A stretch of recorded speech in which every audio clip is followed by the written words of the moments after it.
Chapter 542, The Unlucky Wugong, 3, Why would I come out just because you asked me to? Who do you think you are? Chen Wu, who was invisible and mixed in the crowd, said disdainfully. Those words were said by the few of them just now, but this flattering elder couldn't find their seats at all. Hee, this feeling was really too satisfying. He's Mao Gui Wu's lackey. He Zi said viciously. Oh, then he will definitely fall into the toilet. Ha, he has to be Master's partner. Chen Wu predicted and laughed hysterically. Who is it? Come out here. Elder Hao's lungs were about to explode from anger as he roared while jumping up and down. Lackey elder, I won't scram. Why don't you scram for me to see? Chen Wu provoked. Hurry up and find these two troublemakers. Elder Hao was so angry that his entire body was trembling as he hurriedly ordered his subordinates. Yes, his subordinates answered helplessly. Then they went to the crowd to search and reported directly, Elder Hao, we didn't find the whereabouts of those two people. How is this possible? Could there be a ghost? Elder Hao roared without caring about his image. That's right. We are ghosts. You won't be able to find us. Chen Wu gave Blackie a look after speaking. The two of them immediately attacked at the same time tacitly, punching and kicking Elder Hao fiercely. Aha! Aha! Elder Hao's painful wail kept coming out of his mouth, making everyone's hearts tremble.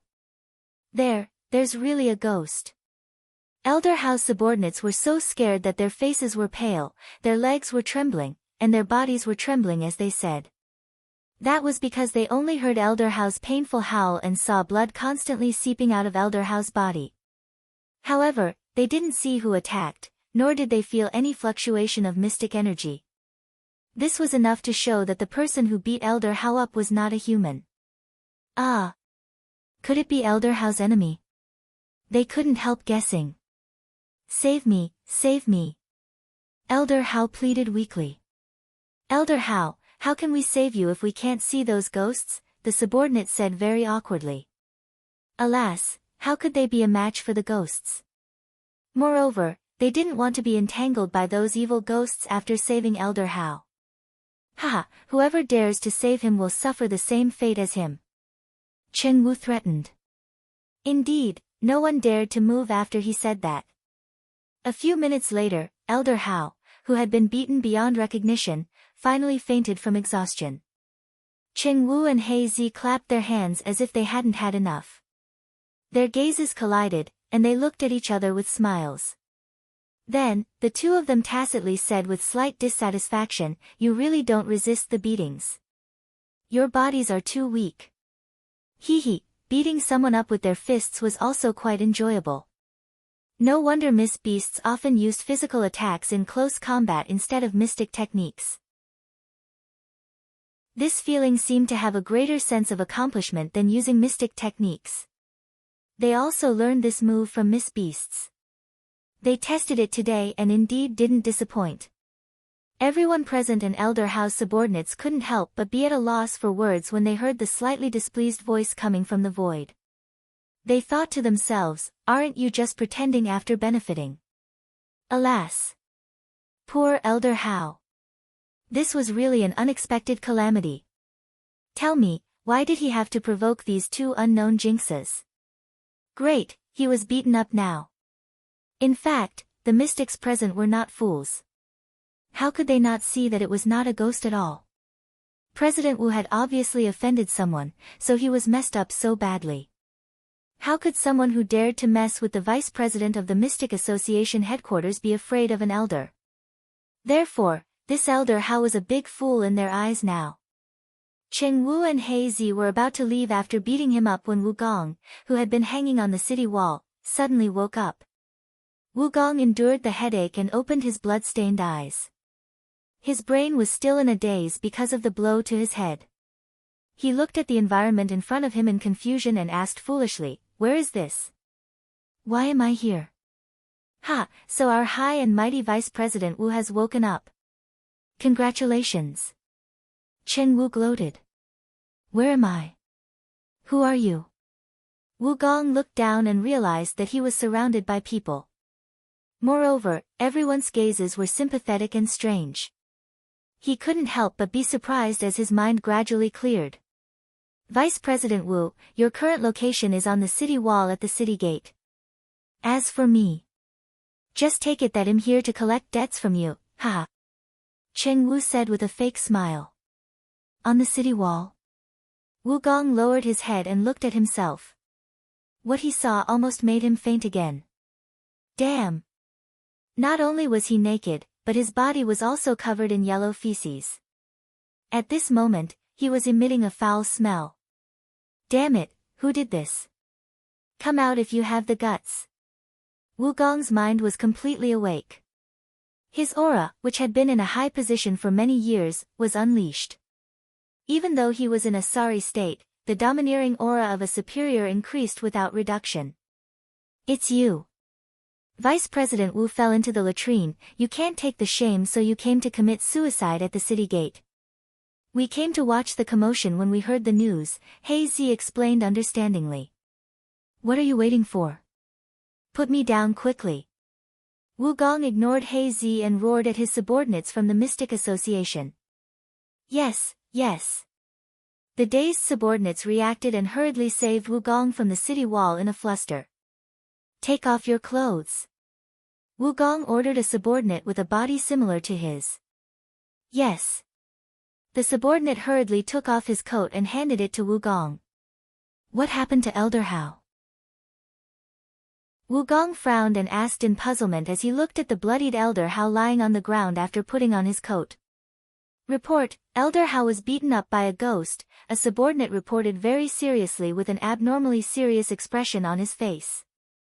Nonsense. How can there be ghosts in this world? Wugong kicked the subordinate angrily and reprimanded with a displeased face. Chapter 543, The Unlucky Wugong, 4, President, It's True. The fallen subordinate hurriedly got up and said stubbornly. Ha! How can our Vice President Wu believe that there are ghosts in the world? He might have done many guilty things, but he won't believe in retribution. Cheng Wu's voice sounded again. Who's pretending there? Show yourself if you have the guts. Wu Gonghua roared. The enemy in front of him couldn't see or touch him. He was really helpless. Vice President Wu, do that for me first. If you scram well, I'll reward you with some money, Cheng Wu said frivolously, treating Wugong as a monkey performing tricks. Humph. So you're also a coward. You don't dare to fight me seriously at all. You only know how to scheme in secret. Wugong forced himself to calm down and pretended to be calm. Of course there's no need to deal with shameless people openly. Come and arrest me if you have the ability. Don't go to the toilet so often in the future if you don't have the ability. Otherwise, you will still fall down, haha. Cheng Wu reminded. With that, he quietly left the city gate with Blackie. Hee, it was time to go back to sleep after watching the commotion. Damn it, I won't let you go. Wugong was so angry that he lost his mind. Countless mystic energy gathered in his hand and were released into the air non-stop because he couldn't determine the exact location of the enemy, so he could only casually cast it into the void. Run! President Wu is crazy. The surrounding people scattered in fright when they saw the light blue mystic energy wreaking havoc in the sky. Ah! Their lives would be in danger if they were swept by the mystic supremacy's mystic energy. President, stop! Stop! They've left. His subordinates hurriedly hid and shouted when they saw the irrational Wugong, hoping to stop his madness. Ah! The might and aura of a mystic supremacy were not a joke. They did not want to lose their lives even though they were only subordinates. Wugong, who was in a frenzy, ignored their words. He continued to use the mystic energy in his hand until the mystic energy in his body was exhausted. He fell to the ground dispiritedly and murmured, he really escaped. Yes. Those two people are long gone, a subordinate said honestly while suppressing his fear. Find them. Find them for me. Even if you have to dig up every inch of the ground, find those who dare to oppose me and kill them without mercy after finding them. Wugong's eyes were bloodshot as he ordered with hatred. Humph. He had been in charge of the Mystic Association for so many years and had never been bullied so badly. He couldn't take it lying down if he didn't find those people and reduce them to ashes. Yes, the subordinates answered hurriedly. After that, they sent Wugong and Elder Hao back to their residence and began searching the world. Cheng Wu and He Zi had already left the city gate when Wugong went crazy. They returned to Wugong and the others' temporary residence and sneaked into the empty room. Everyone in the room, who had been waiting for a long time, asked curiously about the situation at the city gate after seeing the two of them return. Cheng Wu and He Zi sang well and described the situation vividly to everyone. Everyone laughed hysterically with joy after hearing this.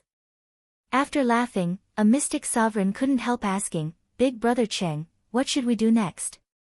"Hee, of course we're going to continue causing trouble," Cheng Wu said with a smile. It hadn't even been a day, but Wugong was already covered in dirt. "Hee, if they stayed here for a few days, Wugong might go crazy." Okay, it's good to cause trouble. It will save us a lot of trouble if we can drive Wugong crazy, a mystic sovereign said excitedly. He had never done such a thing in his life. However, it felt quite novel. Hee.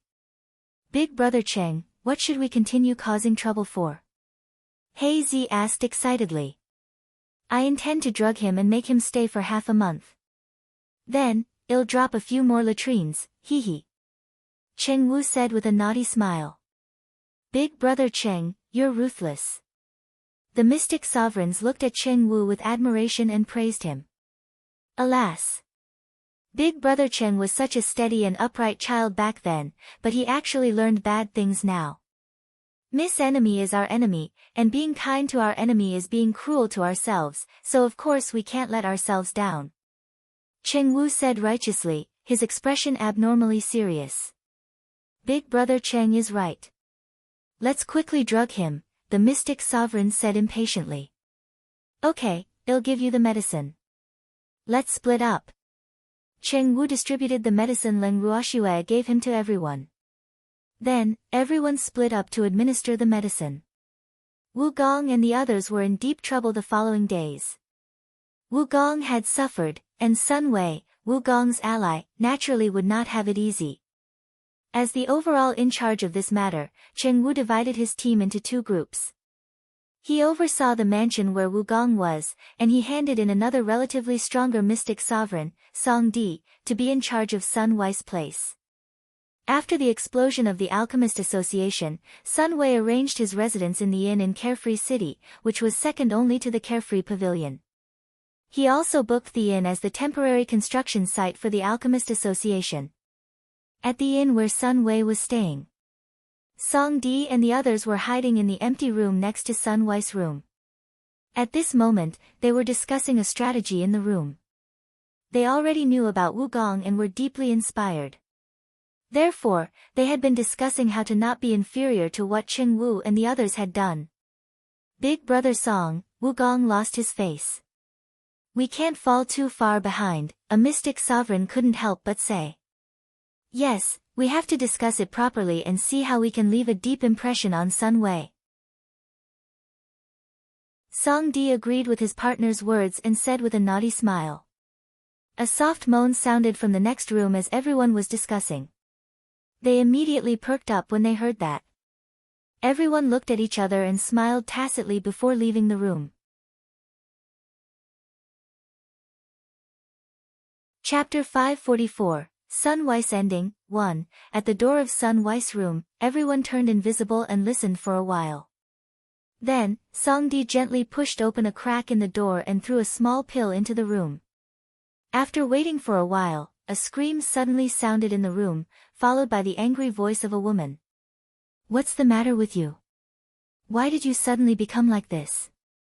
Lan Ninger's beautiful face was full of displeasure in the room. This man was really too useless. He actually couldn't continue anymore. Alas! How irritating. I don't know either. It was fine just now. Sun Wei's face was equally depressed. He couldn't understand what was wrong with him. He obviously wanted it very much, but a certain part of him was disappointing. Did you indulge too much and do it too many times? Lan Ninger questioned with a face full of disbelief. At this moment, she was thinking that Sun Wei must have gone to find another woman, which was why he was so powerless in front of her. Ninger, you have to believe me. There's really no one else but you, Sun Wei promised sincerely. Boo-hoo. Why was Ninger so unreasonable? He was with Ninger almost every day. He had to have the time to find other women even if he wanted to. Then what's going on? We won't be done if you don't explain it to me clearly. Lan Ninger said stubbornly. Ninger, I really don't know. Perhaps the pressure has been too great recently. Sun Wei guessed. Something kept happening around him these 2 days, but he couldn't find the instigator. How could he not be angry? In that case, rest early today. Lan Ninger said impatiently. She despised Sun Wei's uselessness in her heart. She even felt that this man's mental endurance was too poor. If Brother Leng encountered such a matter, he definitely wouldn't be as useless as him. After speaking, Lan Ninger turned around and went to sleep with her back facing Sun Wei. Ninger. Sun Wei's already annoyed heart became even more depressed seeing Lan Ninger's actions. Sun Wei lay beside Lan Ninger and listened to her even breathing, but he couldn't sleep for a long time. After some time, Sun Wei felt his sexual desire again, and even that desire became stronger.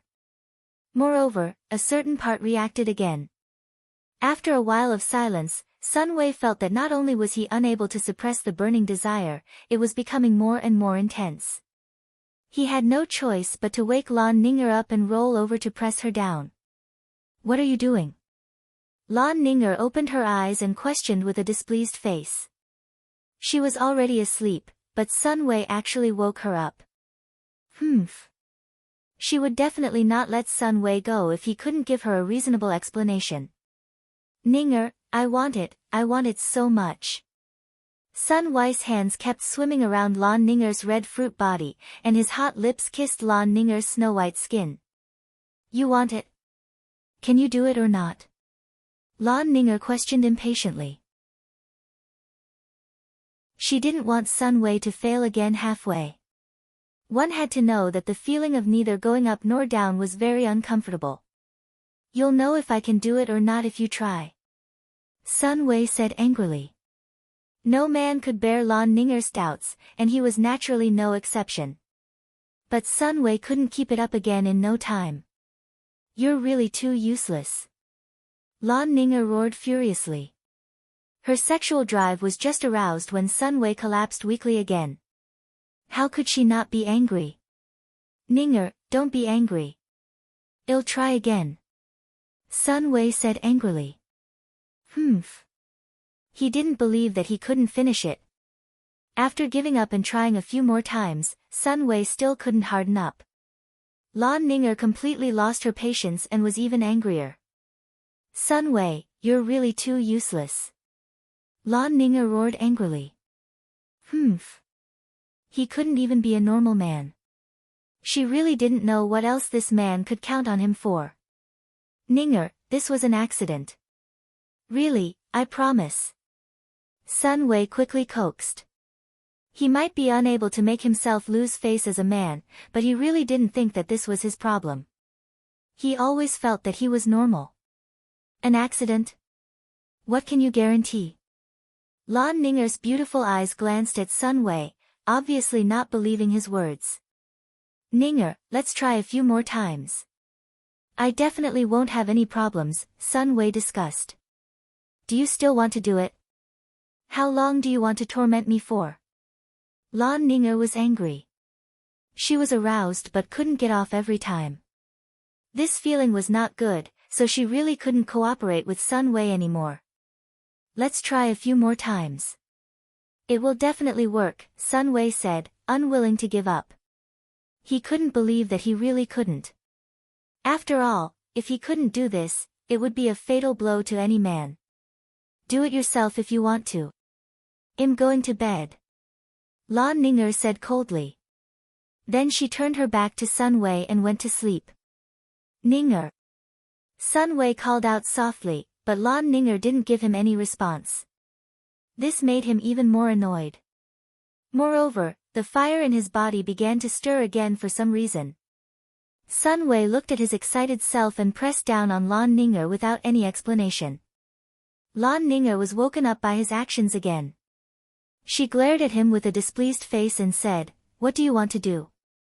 "I said I want it." Sun Wei continued.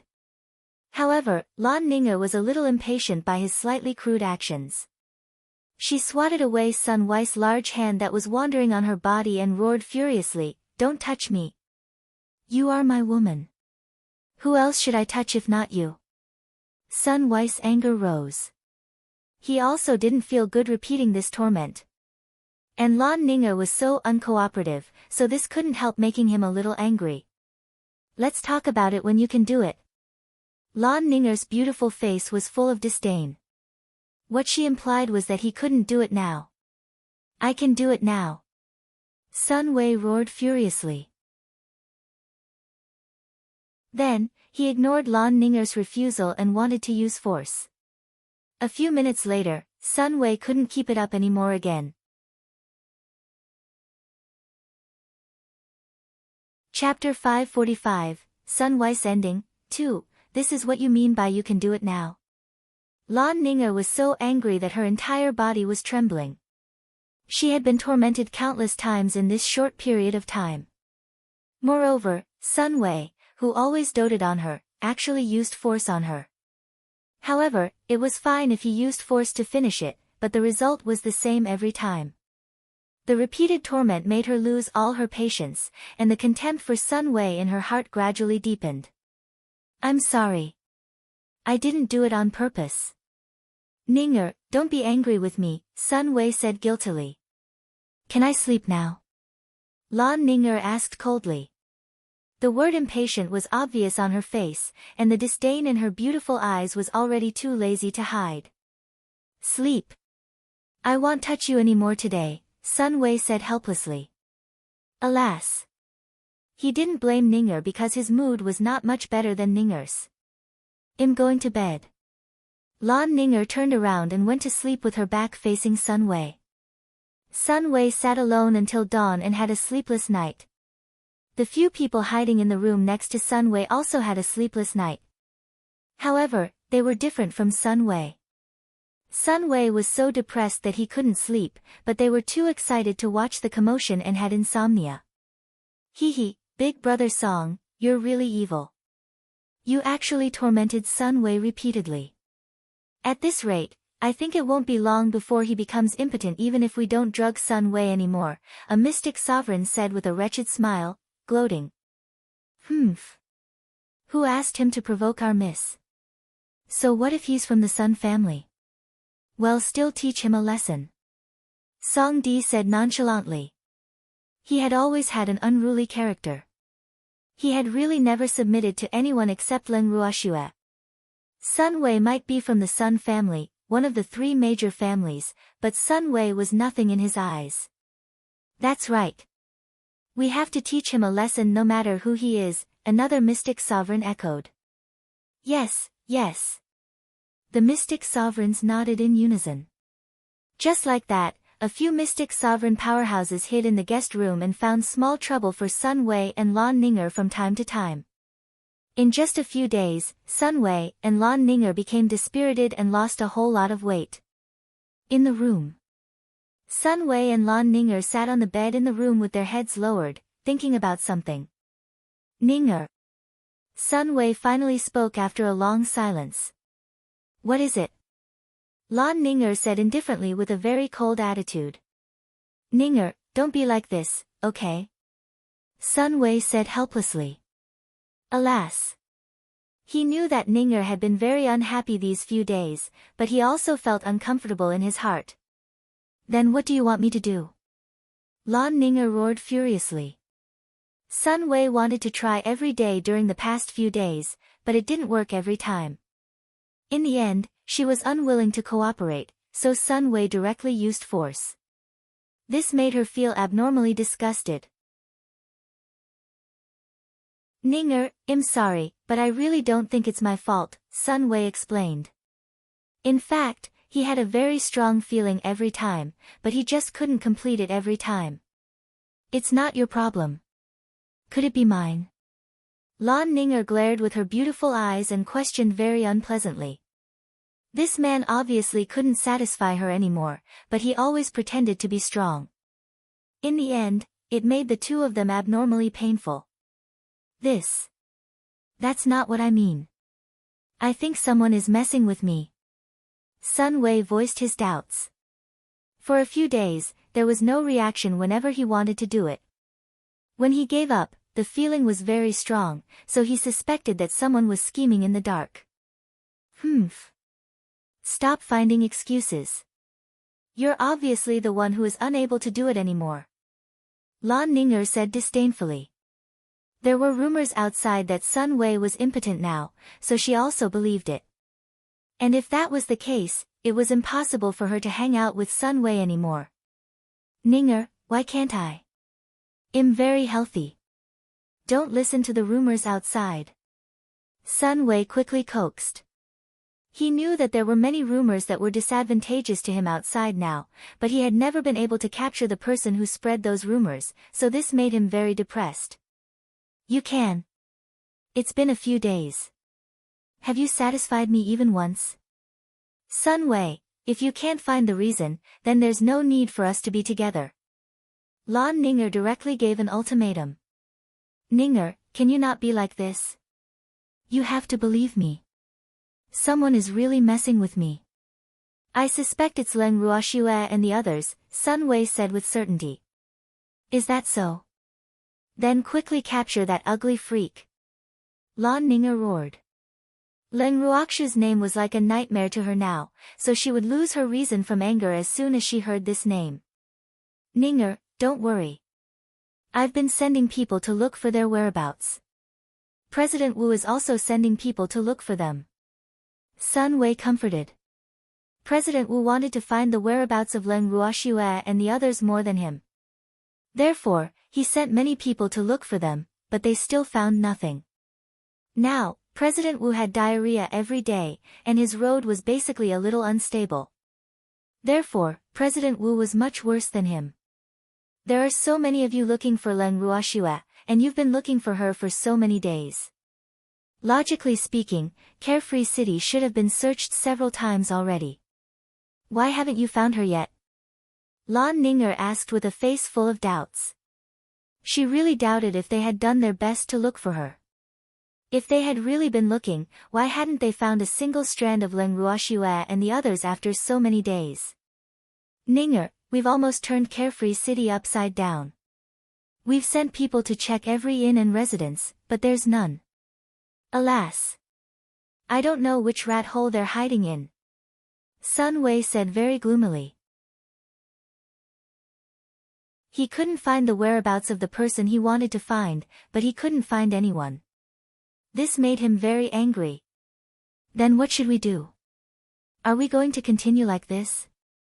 We won't be able to have peace every day if we can't find the whereabouts of Leng Ruoxue and the others.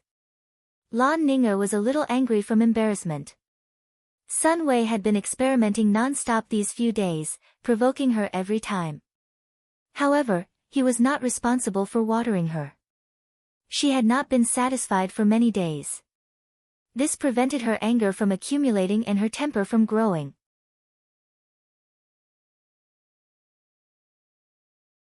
Chapter 546, Sun Wei's Ending, 3, Ninger, calm down first. I know you hate Leng Ruoxue. In fact, I also want to chop her into pieces, burn her bones, and scatter her ashes. However, the prerequisite is that we have to find them. Otherwise, we can only sulk ourselves. Sun Wei stretched out his arms and hugged Lan Ninger to console her. I don't know where is Leng Ruoxue hiding. Why can't we find them? By the way, did you search the Lan family's yard? Lan Ninger suddenly asked. It was normal to let them stay in the Lan family's yard with Lan Lai's relationship with Leng Ruoxue. However, she hadn't heard that Lan Lai was also in Carefree City. Yes, they are not in the Lan family's yard, Sun Wei said helplessly. They had almost dug 3 feet into the ground in Carefree City, but they could not find the whereabouts of Leng Ruoxue and the others. Then where will they hide? Could they really burrow underground? Lan Ninger couldn't help guessing. Probably not. They're probably hiding, Sun Wei said with certainty. This conclusion was obtained after discussing with President Wu. The two of them didn't believe that Leng Ruoxue and the others had already left Carefree City because they had been fooled these few days. Are you sure they haven't left yet? Lan Ninger asked doubtfully. They definitely didn't leave. Otherwise, we wouldn't have been fooled by others.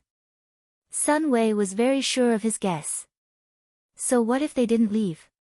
We can't find them at all. Moreover, we're in the open, and they're hiding in the dark. They can deal with us however they want, but we can't find them at all, Lan Ninger said gloomily. This helplessness was really too unbearable. She didn't know if she would go crazy if this continued. Ninger, don't worry. Bear with it for a few more days. We will definitely find them, Sun Wei coaxed. All right. I'll give you half a month. I'll leave Carefree City if you can't find her by then. Lan Ninger said her thoughts. Are you leaving me? Sun Wei said in disbelief. Ninger was already his woman, but she still wanted to leave him. Humph. He would never allow that. What else can we do?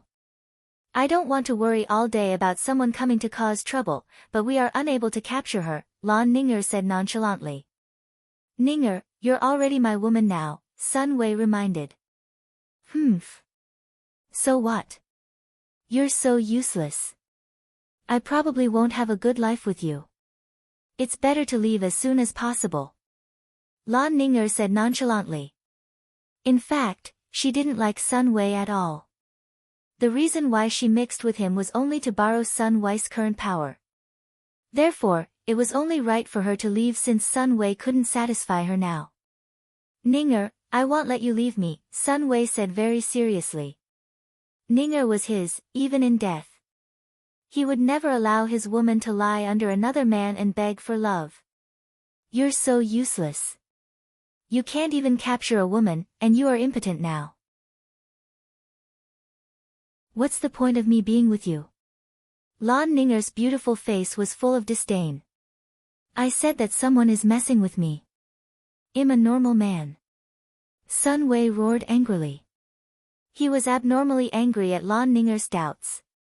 However, he couldn't do anything to Ninger. After all, Ninger was the woman he liked. Then quickly go and catch her. What's the use of just telling me? Lan Ninger rolled her eyes at Sun Wei and didn't pity his encounter because Sun Wei was already on the same level as useless in her eyes. Don't worry, I'll definitely capture them. I'll let you know that your man is 100 times stronger than all men. Sun Wei roared. After shouting, he abandoned Lan Ninger and left Thean angrily alone. After Sun Wei left, Song Di and the others followed him until they followed the depressed Sun Wei into a deserted forest. Sun Wei walked without feeling anything. Suddenly, his vision darkened, and then he lost consciousness. He didn't know anything. When he woke up, he found himself in an unfamiliar place. Where is this place? Sun Wei couldn't help muttering to himself. The fear in his heart gradually deepened as he looked at the white surroundings. This is hell. Ha, Sun Wei, I didn't expect this day to come for you. Zheng En's voice sounded from the empty corner. You are Zheng En. Zheng En, quickly come out. Don't pretend to be mysterious, Sun Wei shouted fearfully. Cold sweat couldn't help flowing down his forehead. Hee, do you think there's a need for a dead person to pretend? Zheng En said with a light smile, his voice abnormally cold as if it was transmitted from afar. Dead person? You're dead? No. That's impossible. Sun Wei would not believe that Zheng En really died. In his heart, Zheng En was an unkillable cockroach. Otherwise, he would not have chased Zheng En for more than a decade, but Zheng En was still alive and well. What's impossible? Didn't a huge explosion happen in your Sun family's yard? Do you think I can dodge it in my current state? Zheng En asked coldly. Weren't you rescued by your master? Sun Wei questioned doubtfully. I want to, but my young miss doesn't know my current situation. How can she come to save me? I died in the explosion that time, Zheng En explained. Then what about your master? He's a mystic supremacy. He can't be dead too, right? Sun Wei probed. Didn't you lock master up? Why are you asking me? Zheng En pretended to be in disbelief. He ran away. Sun Wei said gloomily. He wouldn't be so nervous if Du Min hadn't run away. He was on tenterhooks all day because he was really afraid that Du Min would seek revenge on him. Are you sure my master escaped and wasn't killed by Wugong? Zheng En asked doubtfully. Yes. He really escaped. President Wu didn't kill him. Sun Wei said honestly. He was very sure about this.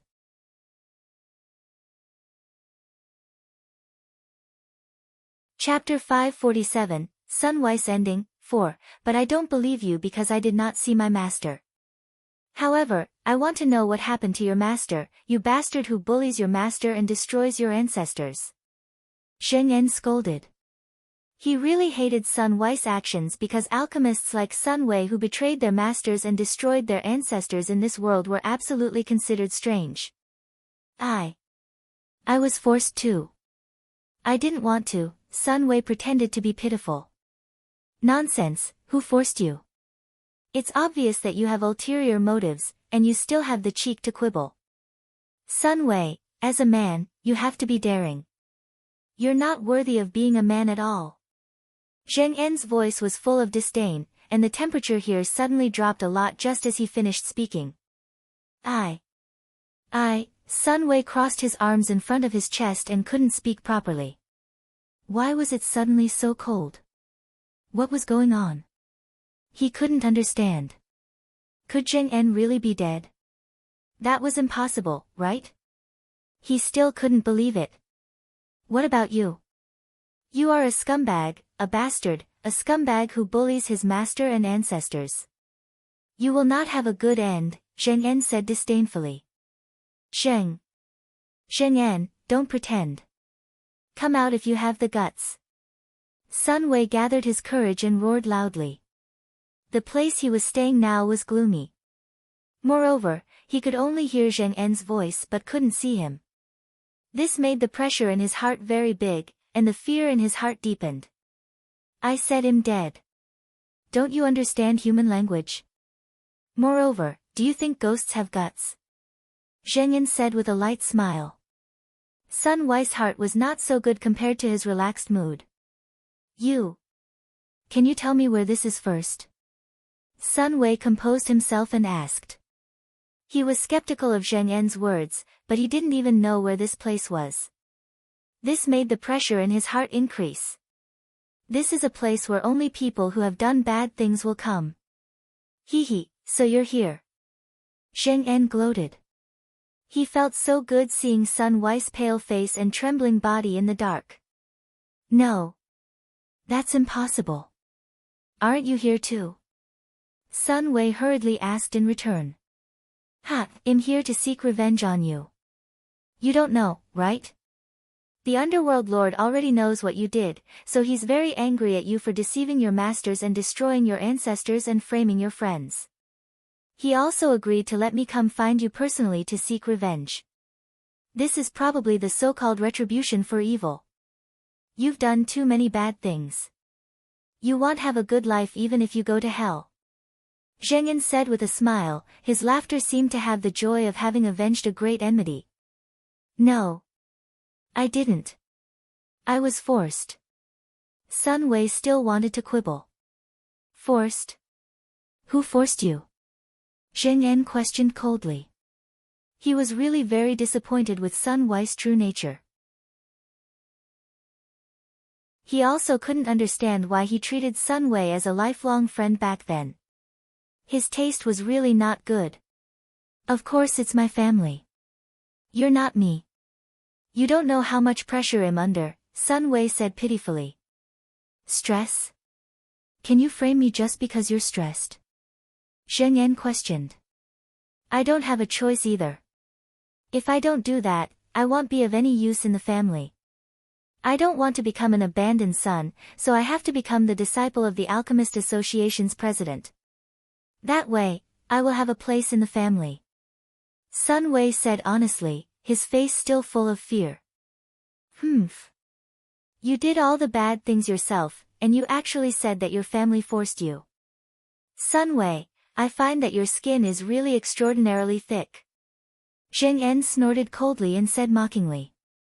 Really, I had no choice either. You were my biggest rival back then. I wouldn't have had the chance if I didn't frame you. Boo-hoo. I didn't want to. I really didn't want to. Sun Wei said with a slight sob, as if he had suffered a lot. Sun Wei, don't quibble anymore.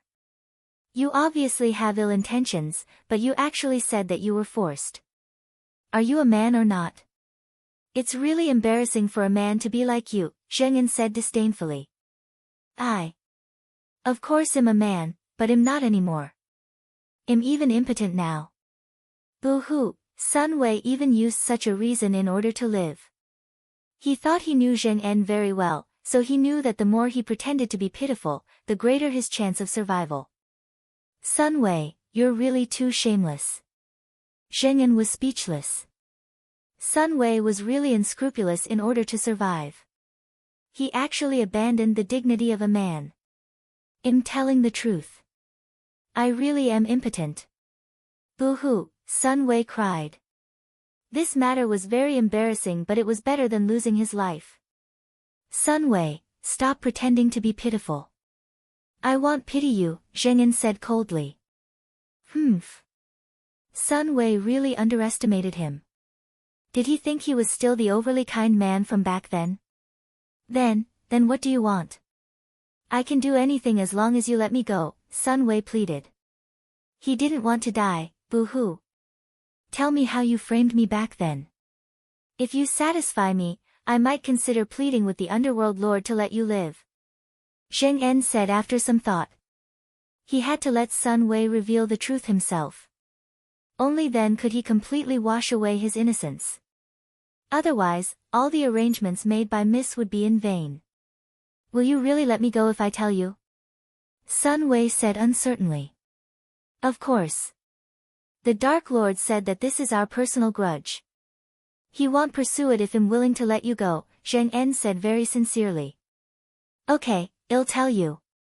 Sun Wei hesitated but still said. Tell me quickly, I'm listening. Zheng En urged. Zheng En, you are actually a very good friend. I'm sorry, Sun Wei said emotionally. Stop talking about this. I don't want to hear it. Just tell me how you framed me, Zheng En said without any emotion. Do you still remember that patient from back then? Sun Wei asked. Yes, Zheng En answered. How could he not remember? It was said that the patient died because he took the pill he refined. At the same time, it changed his fate.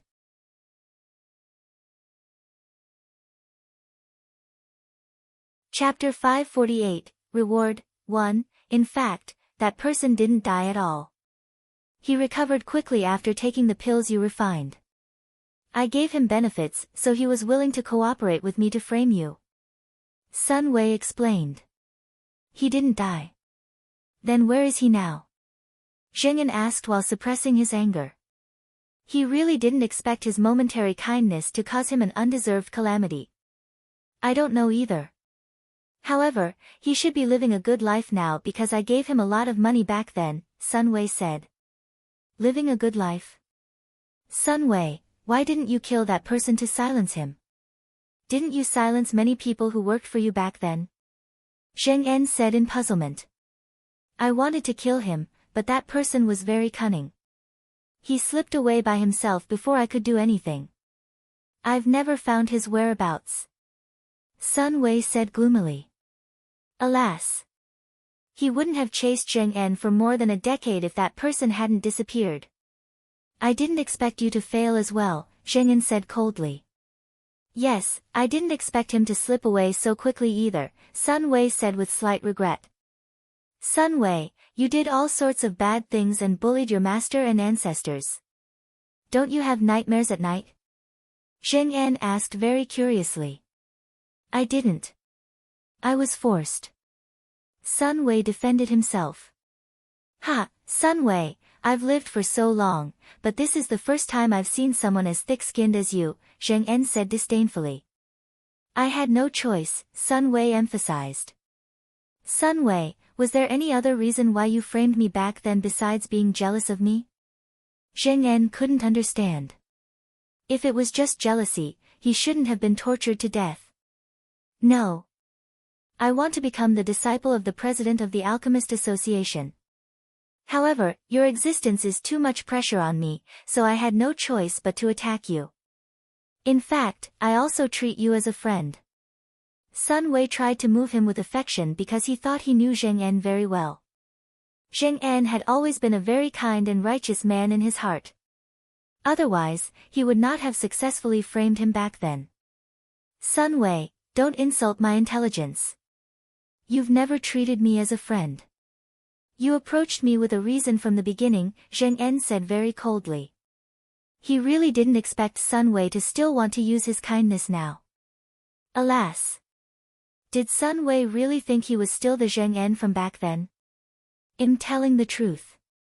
Sun Wei's attitude was abnormally sincere. Sun Wei, no one will believe you anymore, including your master, Zheng En reminded kindly. Master? Where is my master? I want to see my master.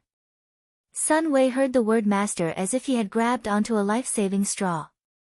Sun Wei, don't waste your energy. Your master doesn't want to see you. Zheng En looked at the middle-aged man beside him and said honestly. No, no. Master won't treat me like this. Sun Wei didn't believe that his master, who had always loved him, would not recognize him. You don't even acknowledge your master anymore. It's only right for your master to treat you like this, Zheng En reminded. I was forced. I was really forced. Master, believe me, save me. I don't want to die. Sun Wei shouted crazily, but he didn't receive any response. Even Zheng En's voice disappeared. In the forest. Leng Ruoxue looked at the dozens of old men with different expressions around her. These old men were the elders of the Alchemist Association who were once locked up by Sun Wei. Sun Wei's master, Renli, was naturally among them. Now that you know the truth, do you have anything to say? Leng Ruoxue raised her eyebrows and asked coldly. She wouldn't care about the lives of these old men at all if it weren't for the sake of justice for Zheng En. An elder wanted to say something, but he didn't know how to say it. What? So? Is returning justice to my subordinates making things difficult for you? In that case, there's no need for you to live anymore. Leng Ruoxue said very ruthlessly. You can't kill us. We are respected alchemists, another elder said in disbelief. Respected alchemists? Ha, this is too funny. In my eyes, you are just stray dogs. Since I saved you but you can't be used by me, then there's no point in you living. I don't raise idle people. Transcend as early as possible. Leng Ruoxue said with a light smile. Swear, they won't be able to reincarnate even if they die, the freak said gloatingly. That's true. It'll keep their souls for refining pills. It's said that in ancient times, there was a pill that required souls to refine, Leng Ruoxue said lightly. Lass, you know that too? The little old man said in surprise. Yes, Grandpa do you know that too? Leng Ruoxue asked in return. Ha, lass, I also read about it in an ancient book. I heard that pills with souls added could be nurtured into pill spirits, the little old man said with great interest. Grandpa do, let's refine a pill spirit after we find all the herbs. It will save us a lot of trouble with the pill spirit. Len Ruoxue suggested. Her beautiful eyes kept circling the dozens of elders as if she was looking for a suitable soul. Len Ruoxue's conversation with the little old man made the hair on the bodies of the elders present stand on end. Boo-hoo. This woman was really too ruthless. They didn't want to be refined into pill spirits. Okay. Hee, I'm afraid only you can refine an alchemist spirit. Well, my good disciple also has a chance, the little old man said with envy. The conditions for refining an alchemist spirit were very stringent. Apart from having a soul, the requirements for alchemists' flames were also very high. There was no way to refine a soul unless it was a divine flame. Yes, there are so many souls. If we find enough herbs, we should be able to refine many pill spirits. Grandpa do, I'll give each of you one then, Len Ruoxue said very generously. Hee, lass, I'll wait for you to say that. Leave the soul extraction to me. I know how to do it, the little old man volunteered. Humph. These elders really didn't care about face. They actually dared to put on airs at a time like this. The lass would not tolerate them.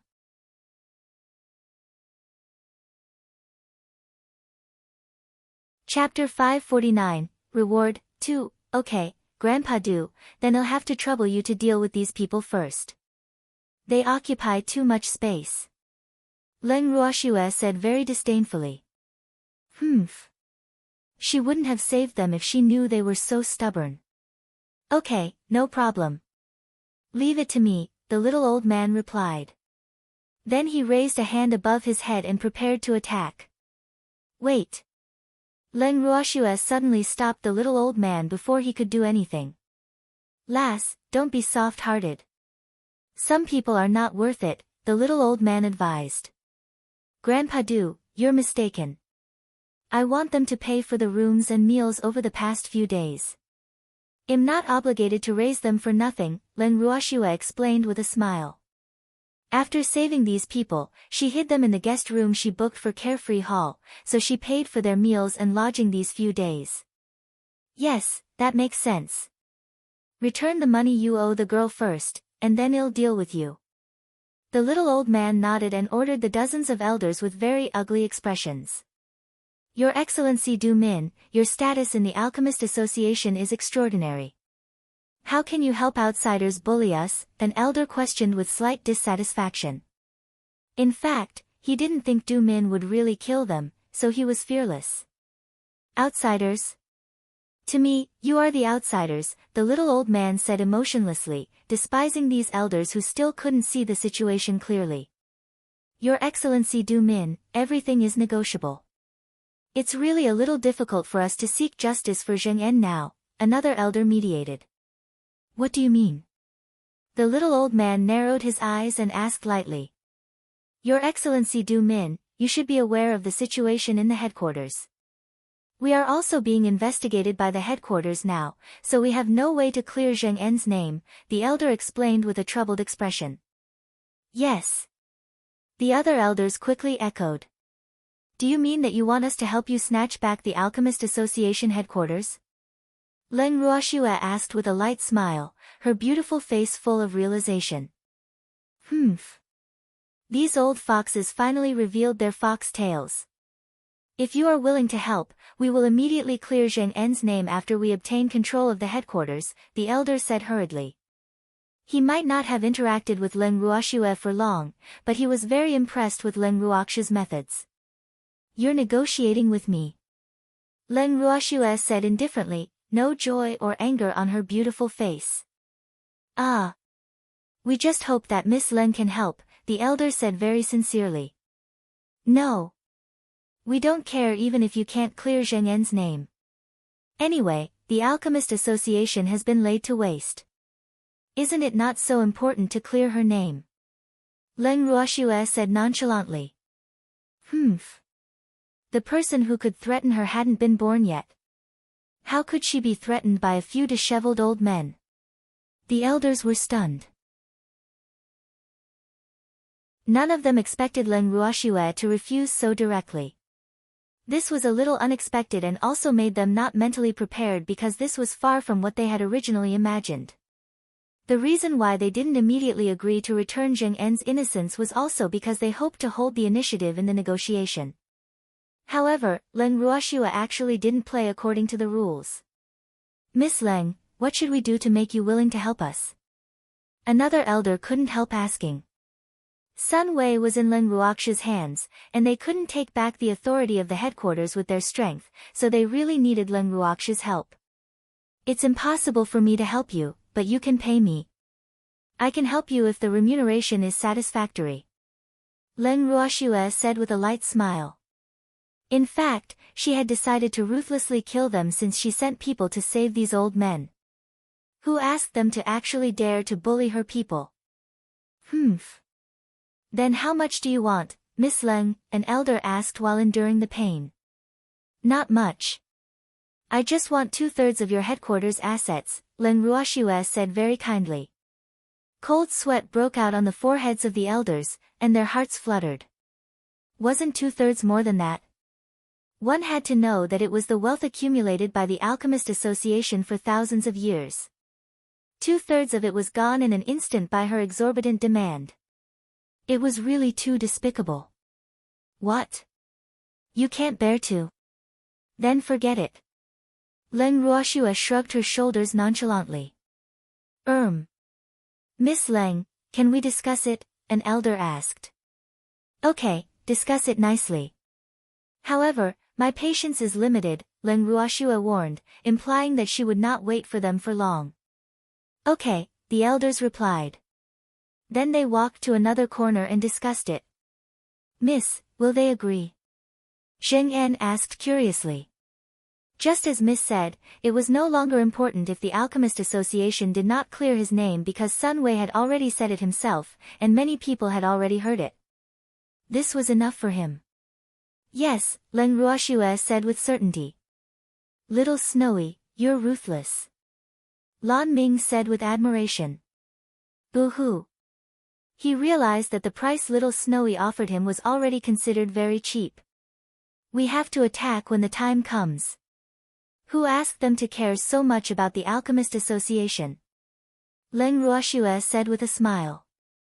Those who dared to bully her and dared to threaten her had to pay the price.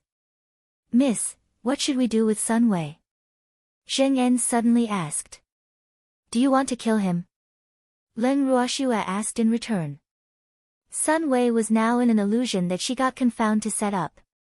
That illusion had a huge impact on people's hearts and would cause them to hallucinate. That was why Sun Wei thought he was really in hell, and fear had already taken root in his heart. "No, I don't want to dirty my hands." Zheng En thought for a while and said. In fact, he really wanted to kill Sun Wei with his own hands previously, but now he felt that there was no need because Sun Wei's spirit in the illusion had already been greatly stimulated. There was no sense of accomplishment even if he killed Sun Wei now.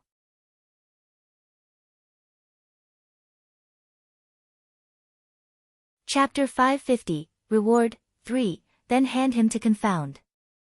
Leng Ruoxue signaled the little white snake wrapped around her wrist to get rid of Sun Wei after speaking. The little white snake understood and quietly slid down Leng Ruoxue's wrist, crawling toward the illusion it had set up. Half an hour later. The elders of the Alchemist Association returned to Leng Ruoxue and the others. "Miss Leng, we've already discussed it.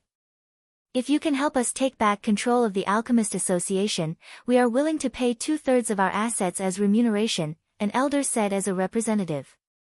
Even though 2/3 of their assets made them feel pain, it was better than losing the Alchemist Association. Those who know the truth are outstanding. "Your decision is wise," Leng Ruoxue praised. "I wonder when will Miss Leng be able to help us take back the Alchemist Association headquarters?" the elder continued asking. "Anytime if you're not afraid of Wugong finding trouble with you," Leng Ruoxue replied with a light smile. "Ah. The elder was a little depressed because they were not sure if Wugong would cause trouble for them now. However, they wanted to take back the headquarters quickly. Boo-hoo. How conflicted. You have to think carefully. Leng Ruoxue reminded. Miss Leng, we've decided to take back the headquarters as soon as possible. The elders exchanged glances before an elder spoke. Okay, but I can only cooperate with you in the dark. The main force to snatch back the Alchemist Association is you. Leng Ruoxue said. Okay. The elders nodded. Wugong's problem was not resolved. They couldn't ask Leng Ruoxue to help openly. They didn't want to be Wugong's first target. Then plan carefully. Tell me if you need my cooperation. By the way, don't forget to pay for the room and food. Leng Ruoxue said in a good mood. Ah. The elders were collectively speechless. They had already paid 2/3 of the Alchemist Association's assets as remuneration. Why did Leng Ruoxue still remember the small money for rooms and meals? Sun Weiss matter has been resolved. Let's return to the inn quickly. Leng Ruoxue pulled the freak directly out of this uninhabited forest, Zheng En and the others following closely behind. Leng Ruoxue and the others walked directly into the living room after returning to the carefree pavilion. After sitting in the chair, Leng Ruoxue looked around at everyone in the hall and said, Song Di, you did well. Thank you for the compliment, Mississippi. Is there anything else you need us to do? Song Di asked expectantly. Their mission was relatively easier because Sun Wei was too weak and there were no powerful experts around him. Have you dealt with Sun Wei's subordinates? Leng Ruoxue asked. It's been settled, Song Di reported. Oh, then go and help those elders from the Alchemist Association. Leng Ruoxue said after some thought. Miss, the people from the Alchemist Association headquarters are not strong. They don't need so many of us. Song Di said carefully. In fact, he wanted to help Big Brother Cheng and the others deal with Wugong, but he didn't know if Miss would agree. Then go and help Cheng Wu. The others will help those elders, Leng Ruoxue said understandingly. Miss, we also want to, a mystic sovereign said with some difficulty. He stopped mid-sentence. Go to Cheng Wu after you're done with the Alchemist Association's matters, Leng Ruoxue said. She knew very well what these subordinates were thinking. She couldn't dampen their spirits since they were so enthusiastic. Yes, Mississippi. Well, go find those elders now. The mystic sovereign stood up and left the living room impatiently. Song Di, go too. Leng Ruoxue said helplessly. Alas. When did these people become impatient? Yes, Miss, Song Di quickly answered, stood up, and left the living room. Ha, lass, your subordinates are quite proactive in their work, the little old man said with a face full of envy. If the elders of the Alchemist Association headquarters were like these people, the Alchemist Association would not have become like this. Grandpa Du, I caused the Alchemist Association to bleed profusely. You won't blame me, right? Leng Ruoxue asked calmly. No, no. Hee, it's better than letting those assets enter your pocket than letting those ingrates benefit. Moreover, didn't you leave 1/3 of it for them? It's enough for them to rebuild the headquarters, the little old man said very generously. It was very easy for alchemists to earn money, so he had never taken those worldly possessions seriously. Hee, it's good that Grandpa Du doesn't blame me. It's getting late. Let's rest early. Leng Ruoxue said as she looked at the sky. Okay. Everyone nodded and then returned to their rooms to rest.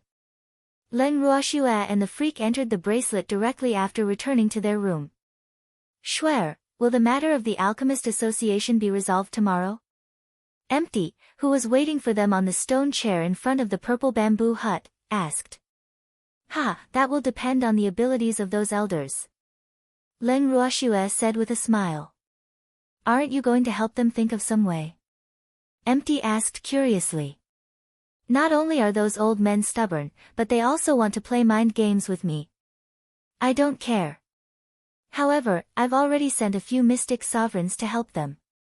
As for when I can regain control of the Alchemist Association, it's not up to me to decide, Len Ruoxue said with a light smile. Shuer, don't you want to receive the money early? Empty asked with a smile, his smiling black eyes full of teasing. I'm not in a hurry. Anyway, Wugong's matter isn't over yet. If those old men dare to renege on their debts, I'll send someone to inform Wugong. Hee, Wugong will be happy to cause trouble for them if he can't find us. Len Ruoxue smiled evilly. However, she was very confident that those self-righteous old men would not dare to renege on their debts. Shuer, you're so bad. Ha! Empty said happily. Those stubborn old men from the Alchemist Association were unlucky to have encountered Shuer. I respect people tenfold if they respect me. Those old men are not sincere at all. I saved them, but they still play mind games with me. Will I still be Len Ruoxue if I don't teach them a lesson? Len Ruoxue said nonchalantly. She had to take revenge for her enmity. Humph. Whoever provoked her would not have a good life.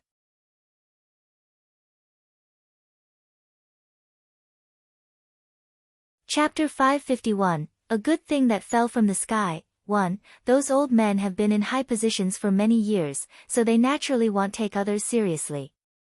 They deserved it. Empty gloated. Empty, what should we do with the people from the Mystic Association? Len Ruoxue suddenly asked when she saw that nothing was wrong. Ah. Shuer, this is your business. Why are you asking me? You can decide for yourself. Empty said. Really? Then I've decided to destroy the Mystic Association headquarters. Len Ruoxue said a little ruthlessly. What she meant by destroying was that there would be no Mystic Association headquarters on the boundless heaven continent in the future. Humph. She didn't believe that Empty wouldn't feel heartache. Ah. Shuer, there's no need to do that, right? There might be black sheep in the Mystic Association headquarters, but that was only done by some people after all. If we destroy the Mystic Association headquarters, then there won't be any place to transmute spiritual power in the future, Empty advised. Alas. He didn't want to see the Mystic Association headquarters disappear from the boundless heaven continent. There's nothing we can do. The Mystic Association has been under Wugong's control for many years. The president is in seclusion. If Wugong dies, won't the Mystic Association be leaderless?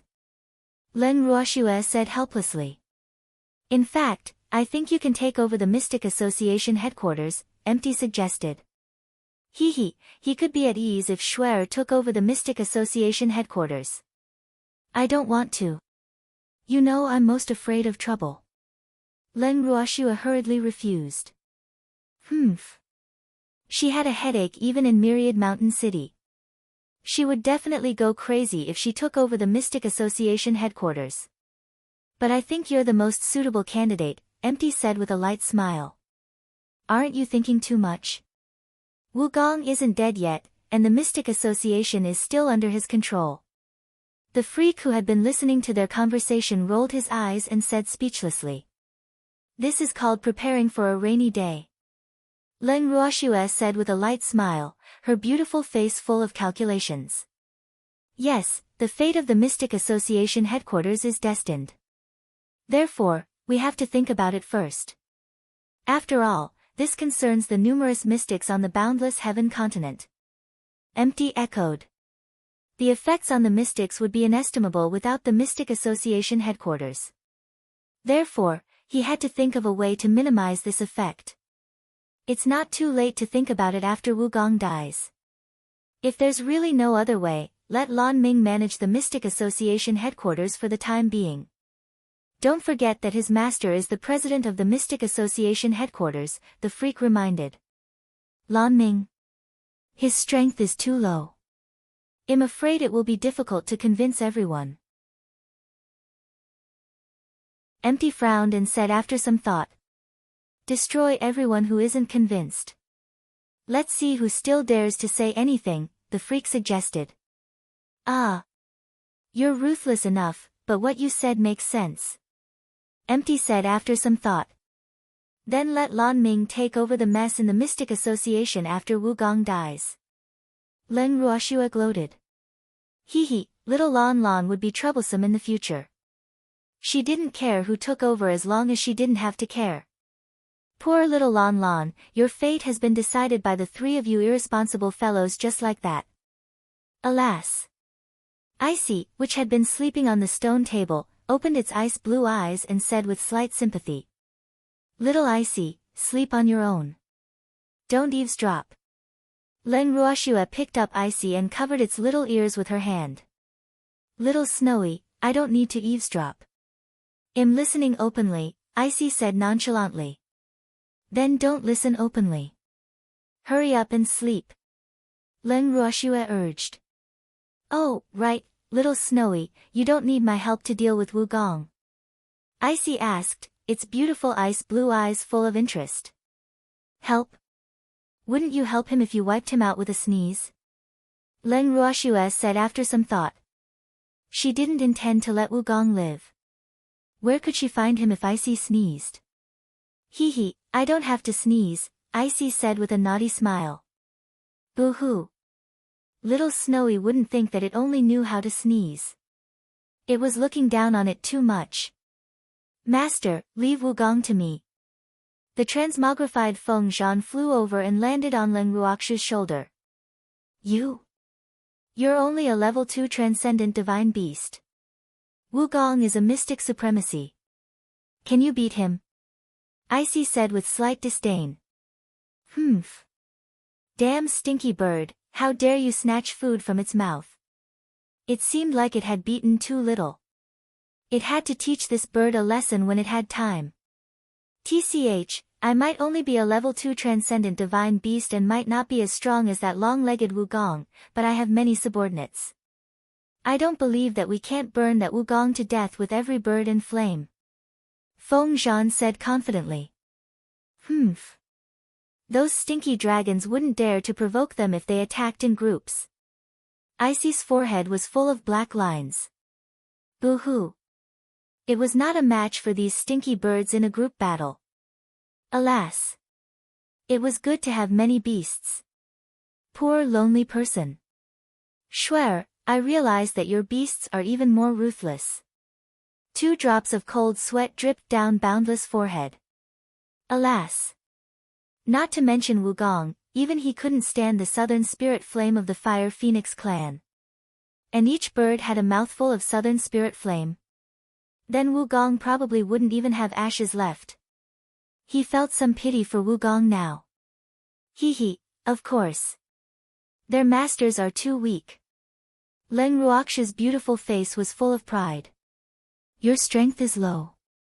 You're already a mystic monarch. A mystic monarch can also be considered a powerhouse on the boundless heaven continent, Empty said speechlessly. But aren't there many mystic sovereigns and mystic supremacies? Therefore, mystic monarchs are nothing. Leng Ruoxue said nonchalantly. Master, I want to beat up that Wugong too. Charm jumped into Leng Ruoxue's arms and acted coquettishly. Charm wants to be beaten up too. Who else wants to be beaten up? Leng Ruoxue asked as more beasts gathered around her. Me. The beasts all rushed to speak. Hee, they might not be as strong as Wugong, but they had to participate. They had to help their master no matter what if Wugong bullied her. I want to participate too, can I? The honest big hairy scratched its head shyly. It had been living with these beasts since old man Zhao went into seclusion. Therefore, it also treated itself as one of them under the influence of the beasts, even though it was not Leng Ruoxue's beast.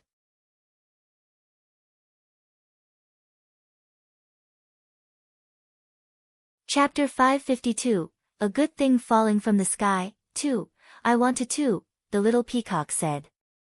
It might be Feng Zhan's subordinate, but Leng Ruoxue didn't contract with it, so it didn't know what its current identity should be. Fortunately, its boss master would use it sometimes, so it felt that it was still useful. All of you. But you can't all go out. Otherwise, it will scare others, Leng Ruoxue said helplessly. Alas! If others knew that she actually contracted so many beasts, wouldn't they treat her as a monster?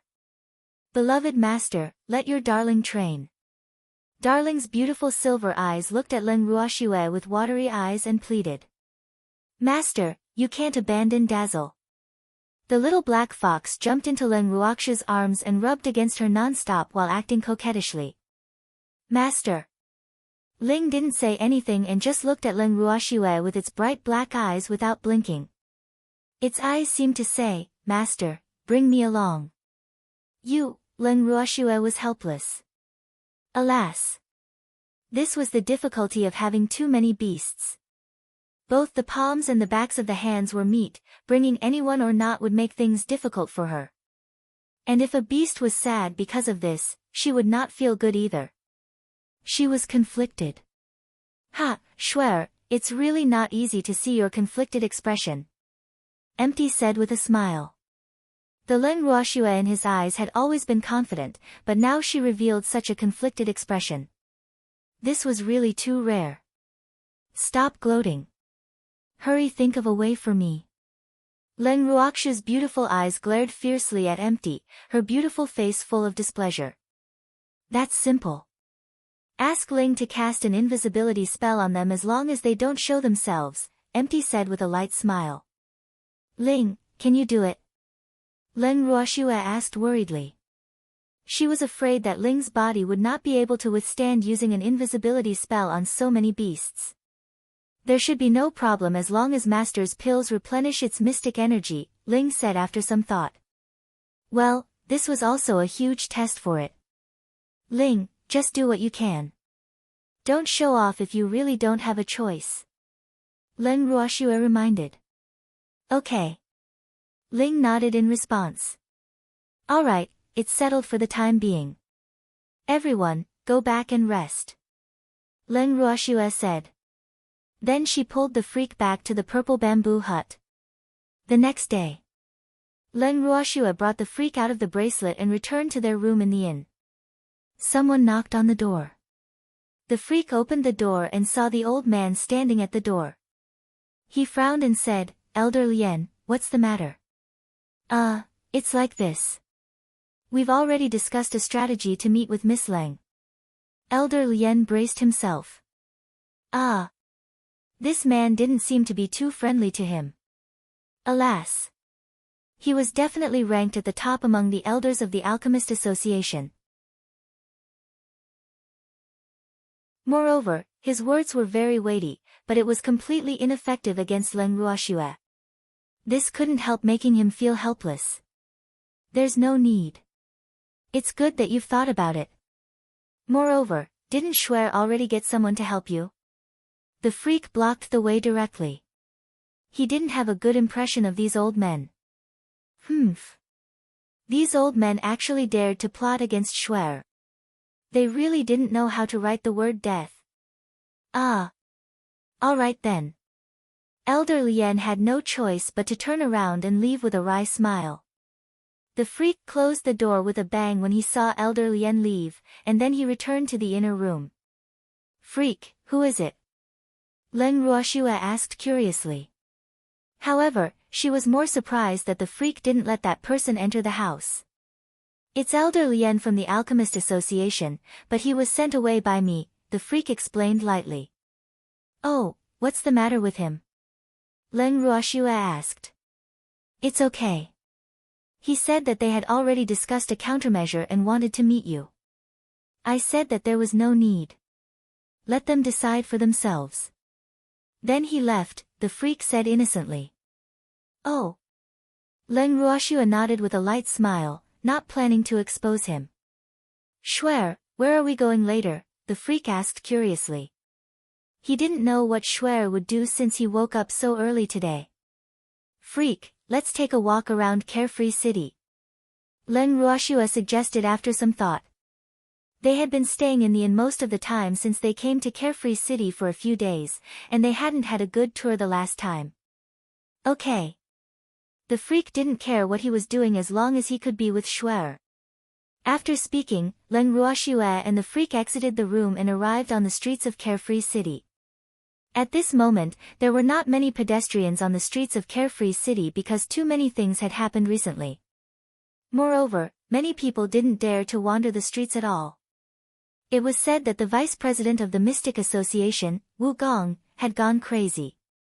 He would send people to capture and interrogate anyone suspicious on the streets. This made the atmosphere in Carefree City even more tense. The two of them walked on the streets and unknowingly arrived outside Wu Gong's temporary residence. Leng Ruoxue and the freak's eyes met as they looked at the slightly shabby yard wall. They looked at each other and smiled. Then they took out a few explosive balls from their rings and buried them in the corner outside the yard wall. Ling, help us turn invisible. Leng Ruoxue summoned Ling and ordered while no one was around. Yes, master, Ling answered and cast an invisibility spell for the two of them. Ling, do you know where Cheng Wu and the others are hiding? Leng Ruoxue asked softly. Ling had been following Cheng Wu and the others for a while and had only been summoned back 2 days ago. Yes, I know, Ling replied and led the way, leading Leng Ruoxue and the freak to the empty room where Cheng Wu was hiding. Miss, why are you here? Cheng Wu and the others were discussing their next step in the room. They hurriedly stood up and asked in puzzlement when they saw Leng Ruoxue and the freak. We came out for a walk, Leng Ruoxue explained. Oh, miss, we're driving Wu Gong crazy. Hee hee. Cheng Wu said proudly. He had never known that teasing others could be so enjoyable.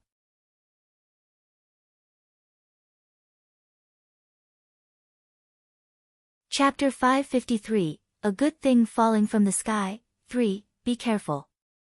I'm afraid hell be driven into a corner. Leng Ruoxue reminded them worriedly. Miss, don't worry. We already have a plan, Cheng Wu said with a smile, his resolute face full of mystery. Oh, what plan? Leng Ruoxue asked curiously. She had not participated in Cheng Wu and the others' plans since she started for them. Hee hee, she was also training Cheng Wu and the others' adaptability. After all, she didn't want her subordinates to not know how to use their brains and only know how to carry out dead orders. Miss, Wu Gong has many mystic sovereigns by his side, so we decided to attack those mystic sovereigns first. Well, cut off Wu Gong's claws and let him search every house by himself, hee hee. Cheng Wu said with a naughty smile. Ha, others capture the leader first to capture the bandits, but you're doing the opposite. Not bad. Leng Ruoxue nodded with satisfaction and praised. Hee hee, Miss taught me well. Cheng Wu flattered. Stop flattering me. By the way, I forgot to tell you that I placed a small gift from this mansion just now, so you probably have to find another place to hide. Leng Ruoxue said with a smile. Ah. Miss, you're really too evil. Wu Gong finally calmed down. Now he has to find a new place. Cheng Wu said with pity. Alas. Why was Wu Gong so unlucky to have provoked his young miss? Yes, of course. Pack up and prepare to leave. Leng Ruoxue said without any sympathy. Okay, let's leave this place immediately. Cheng Wu said fearfully. Boo-hoo. Miss little gifts were not to be trifled with. They would kill. By the way, have you seen Mrs. Sun recently? Leng Ruoxue asked curiously. She had long heard of the famous Mrs. Sun, but she had never had the chance to meet her. Alas. What a pity. No. I heard that Madame Sun left Carefree City after the big explosion at the Mystic Association headquarters, Cheng Wu said. That woman is quite heartless. Wu Gong encountered such an unlucky thing, and she actually left alone. Leng Ruoxue sighed. Alas. Was this the so-called flying off on their own when disaster struck? If she doesn't leave, do you think she can count on her and Wu Gong to go through thick and thin together? She's a married woman. She's already made a huge cuckold of the Sun family's deputy patriarch. If she continues to advance with Wu Gong, then there's no need for her to be the madam of the Sun family. Cheng Wu said disdainfully. Humph. He had never had a good impression of such a promiscuous woman. However, what surprised him was the attitude of the deputy patriarch of the Sun family. He didn't believe that the man knew nothing about this, so he really couldn't understand the man's thoughts. Yes, that makes sense. However, men's thoughts are really strange. Leng Ruoxue looked at the freak, then at Cheng Wu and the others and sighed with emotion. Shuer, why are you looking at me? I'm not such a useless man. The freak protested. Humph. He would never let that man go if any man dared to touch his Shuer. Miss, I'm not either. Cheng Wu said fearfully. Boo-hoo. Miss Gaze was really too. Ha, quickly leave this place. It will explode later. Leng Ruoxue couldn't help laughing happily seeing the depressed expressions of the freak and the others. Okay. Everyone nodded. Freak, let's go back to the inn. Leng Ruoxue turned to the freak. Okay. The freak nodded. Cheng Wu, tell me in advance if there's anything you need my help with, Leng Ruoxue said and left with the freak. Not long after Leng Ruoxue and the freak left, the mansion exploded. Wu Gong and his subordinates, who were not mentally prepared, suffered varying degrees of injuries. Fortunately, no casualties occurred. Wu Gong almost fainted from anger as he looked at the ruins in front of him. He gritted his teeth, looked at his subordinates, and ordered furiously, seal the city gate immediately and continue the carpet search. Don't even let out a fly. Yes, the subordinates said as they endured the pain. However, they had varying degrees of resentment for Wu Gong in their hearts. Humph. Would they have been treated like this if Wu Gong hadn't offended someone? Moreover, Wu Gong, as a mystic supremacy, couldn't do anything to a mere elementary mystic. This didn't prevent them from doubting Wu Gong's ability. Then why aren't you going? What are you waiting for? Wu Gong roared. President, what will happen to you if we go? A subordinate asked bravely.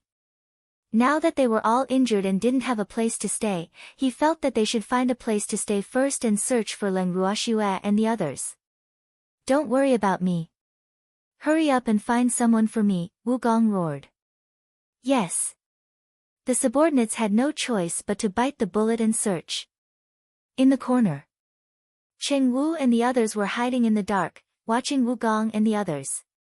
Big brother Cheng, do you think Wu Gong's subordinates will listen to him? He Zi asked curiously. Of course not. Didn't you notice? They don't trust Wu Gong anymore. Hee, if I'm not mistaken, they will definitely obey but disobey in secret. Cheng Wu said understandingly. This Wu Gong really failed as a person.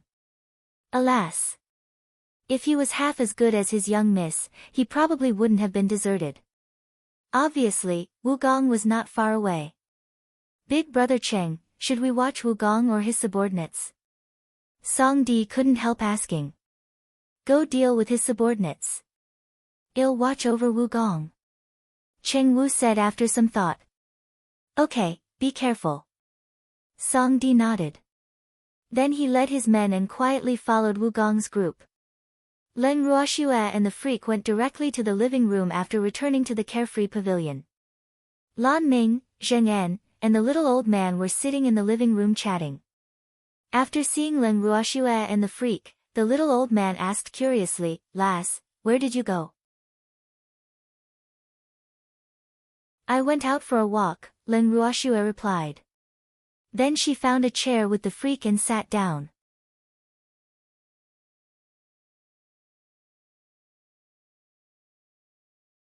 Chapter 554, A Good Thing That Fell from the Sky. 4, Miss, I saw Lan Ninger leave Carefree City when I went out just now. Zheng En said. Oh, so be it. Leng Ruoxue said nonchalantly.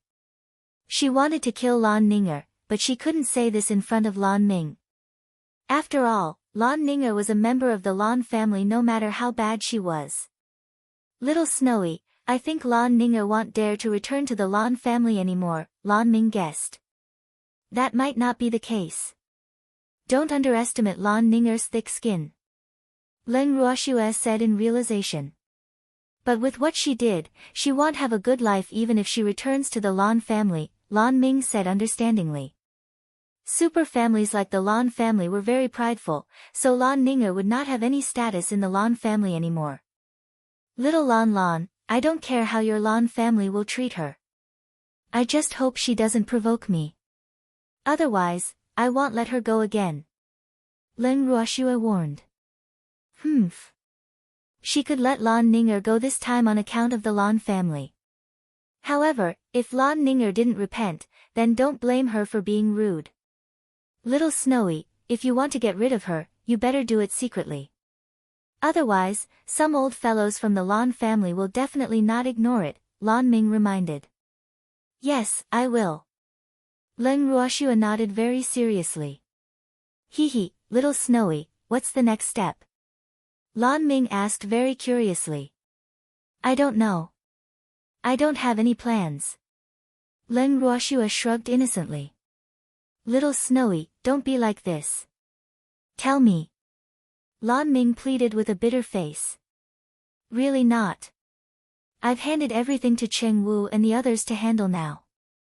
I'm just leaving everything to them, Leng Ruoxue said with a smile, her beautiful face full of pride. Little Snowy, why didn't you let me participate then? Lan Ming asked in puzzlement. Boo-hoo. Little Snowy's plans were all hidden from him. It felt very uncomfortable not letting him know. Your strength is too low and your IQ is low, so you can only be an audience. Leng Ruoxue looked at Lan Ming carefully for a while and then said very cautiously. I admit that I'm weak, but how is my IQ low? Boo-hoo, Lan Ming's handsome face was full of grievance. Little Snowy said that he was weak, but did it mean that he was stupid?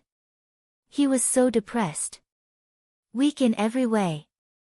Leng Ruoxue glared at Lan Ming and said without giving him any face. Ah. Lan Ming was conflicted, so depressed that he wanted to scratch the wall. Little Snowy was really too evil. Hee. Zheng En and the little old man couldn't help covering their mouths and laughing secretly when they heard Leng Ruoxue's words. You're still laughing? How inhumane. Lan Ming looked at the two secretly happy people and complained. Hee, little Lan Lan president, our miss is the head of the family. You just have to listen to whatever miss says. Don't refute her.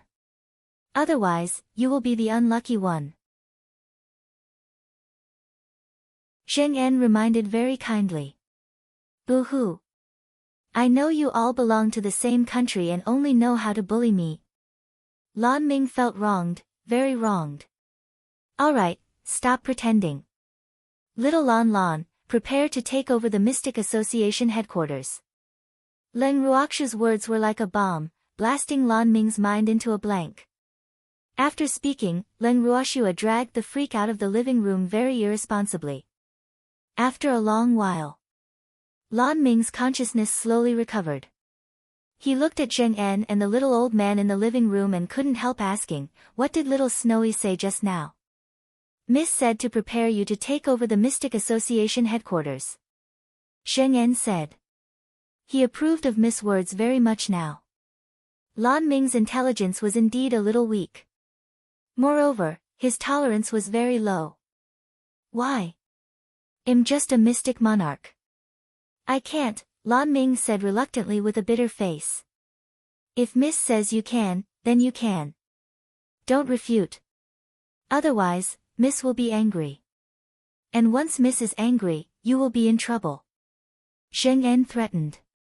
Lan Ming was depressed again. He was even more depressed than when Leng Ruoxue said that he was mentally weak.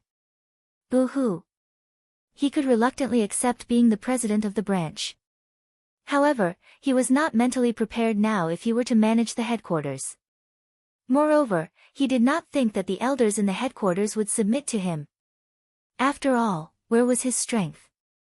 Brat Lan, I think this girl's idea is good. Your master is the president of the Mystic Association headquarters. As his disciple, it's only logical for you to take over the headquarters, the little old man explained. I know. Lan Ming nodded helplessly. Then why are you complaining like a little wife? Hurry up and go back to your room to wash up and prepare to take over the Mystic Association headquarters. You have to know that this is a good thing that fell from the sky. No one can ask for it. Zheng Yan said with envy. Boo-hoo. The pie is too big. I can't eat it now. Zheng Yan. If you're envious, why don't I give you this opportunity? Lan Ming hurriedly said. The current him wanted to throw this hot potato out even more. How can that do? Your master is the president of the Mystic Association headquarters. What will happen if I take over the headquarters? Zheng Yan refused. He didn't want that big package. It's okay. I'll explain to master after he comes out of seclusion, Lan Ming advised stubbornly. That won't do either. I won't take over. Mystics is only my second profession. I mainly work as an alchemist. If I take over the Mystic Association headquarters, I will be neglecting my main profession, Zheng Yan said evasively. What if your master agrees? Lan Ming looked at the little old man expectantly. My master won't agree. Zheng Yan said very confidently. His master wanted him to take over the Alchemist Association, but he refused, let alone the Mystic Association. Yes, I won't agree. Otherwise, the Alchemist Association headquarters would have been his long ago. The little old man said very cooperatively with his disciple. If, Lan Ming wanted to continue persuading but was interrupted by Zheng Yan. President Little Lan, don't have any ideas about me. I want to wander around with Mississippi. It's impossible for me to stay in the same place. Zheng Yan said bluntly.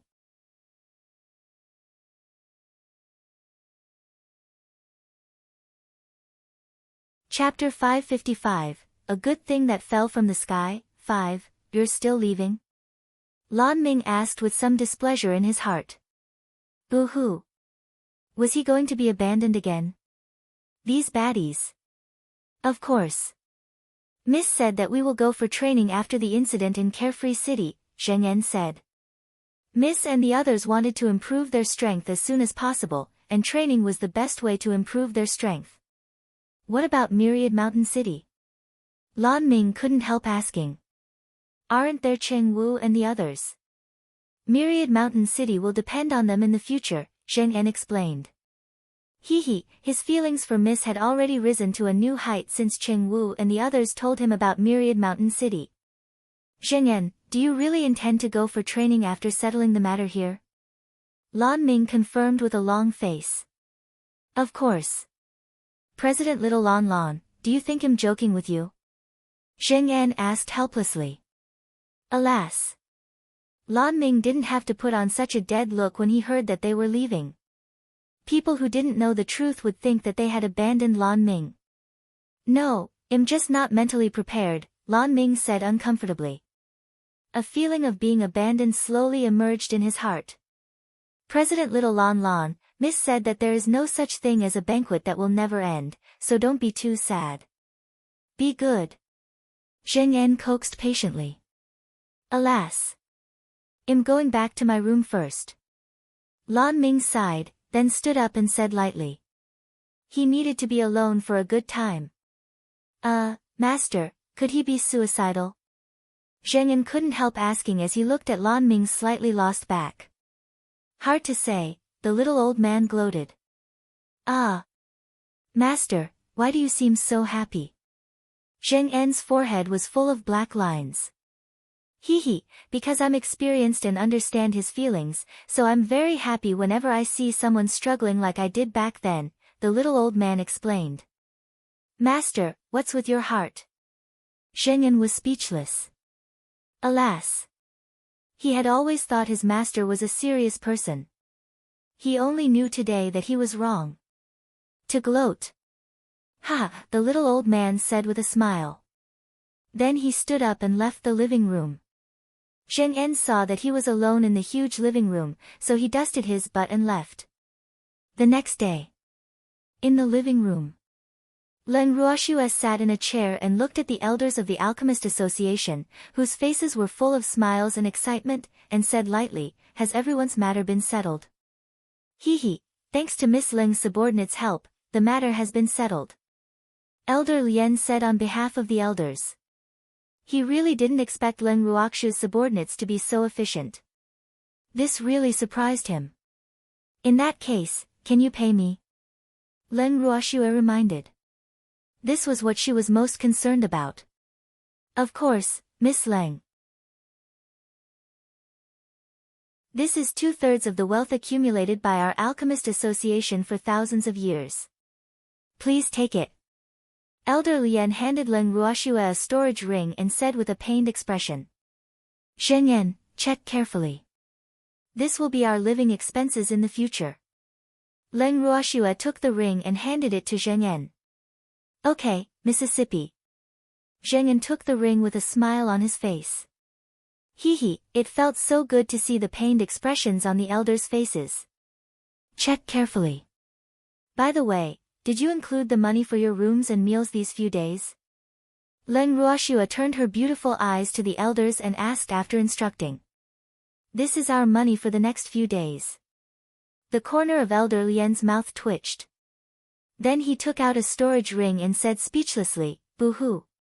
Why was she still thinking about this bit of money? Elder Lien, you're very dishonest. Leng Ruoxue took the ring and threw it directly to Zheng Yan before saying with slight dissatisfaction. I'm old, and my memory isn't good. Elder Lien wiped the cold sweat off his forehead and explained helplessly. Boo-hoo. Why didn't this girl know how to respect her elders? In fact, how could he have forgotten? They felt that it was too embarrassing to be led by the nose by Leng Ruoxue, so they didn't intend to give it as long as Leng Ruoxue didn't mention it. Their idea was that they would have a sense of accomplishment even if they could take a little advantage of Leng Ruoxue. However, they didn't expect their little thoughts to make them even more embarrassed. Oh, Elder Lien, do you need me to refine some pills that can enhance your memory? Leng Ruoxue said with a spurious smile. In fact, she had been laughing in her heart. These old men were not qualified to fight with her. No need, no need. I can refine it myself, Elder Lien said hurriedly. Boo-hoo. He didn't dare to eat Leng Ruoxue's food anymore. It was really too expensive. He was afraid of going bankrupt. Alas. Forget it since Elder Lien won't give me face. However, Elder Lien, when do you intend to give me an explanation about Zheng Yan? Leng Ruoxue changed the topic and brought it to Zheng Yan. Miss Leng, you know the current situation of the Alchemist Association. We don't have a place to work yet. Can we give you this explanation after we rebuild the headquarters? Elder Lien discussed. No, you have to give me a satisfactory explanation before I leave Carefree City. Otherwise, don't blame me for falling out with you. Leng Ruoxue warned. These old men's evasion made her very displeased because in her opinion, this was only clarifying Zheng En's innocence to the entire boundless heaven continent and informing the various alchemist association. There was no difficulty at all. The efficiency of these people's work was really too poor.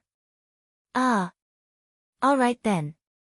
The company commander's little heart trembled as he answered. Boo-hoo. He had decided to stay away from this demon from now on.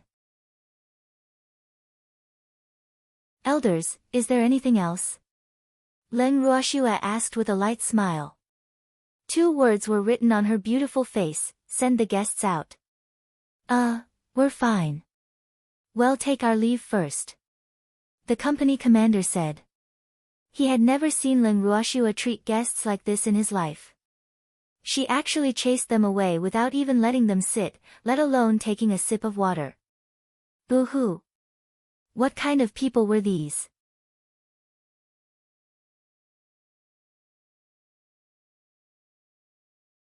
Chapter 556, A Good Thing That Fell from the Sky, 6, Wait.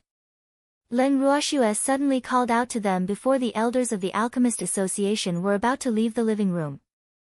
Miss Leng, is there anything else? Elder Lien asked in puzzlement. Zheng Yan, their remuneration isn't bad, right? Leng Ruoxue turned to Zheng Yan. Yes. Zheng En suppressed his smile and replied. He, Miss was really too evil.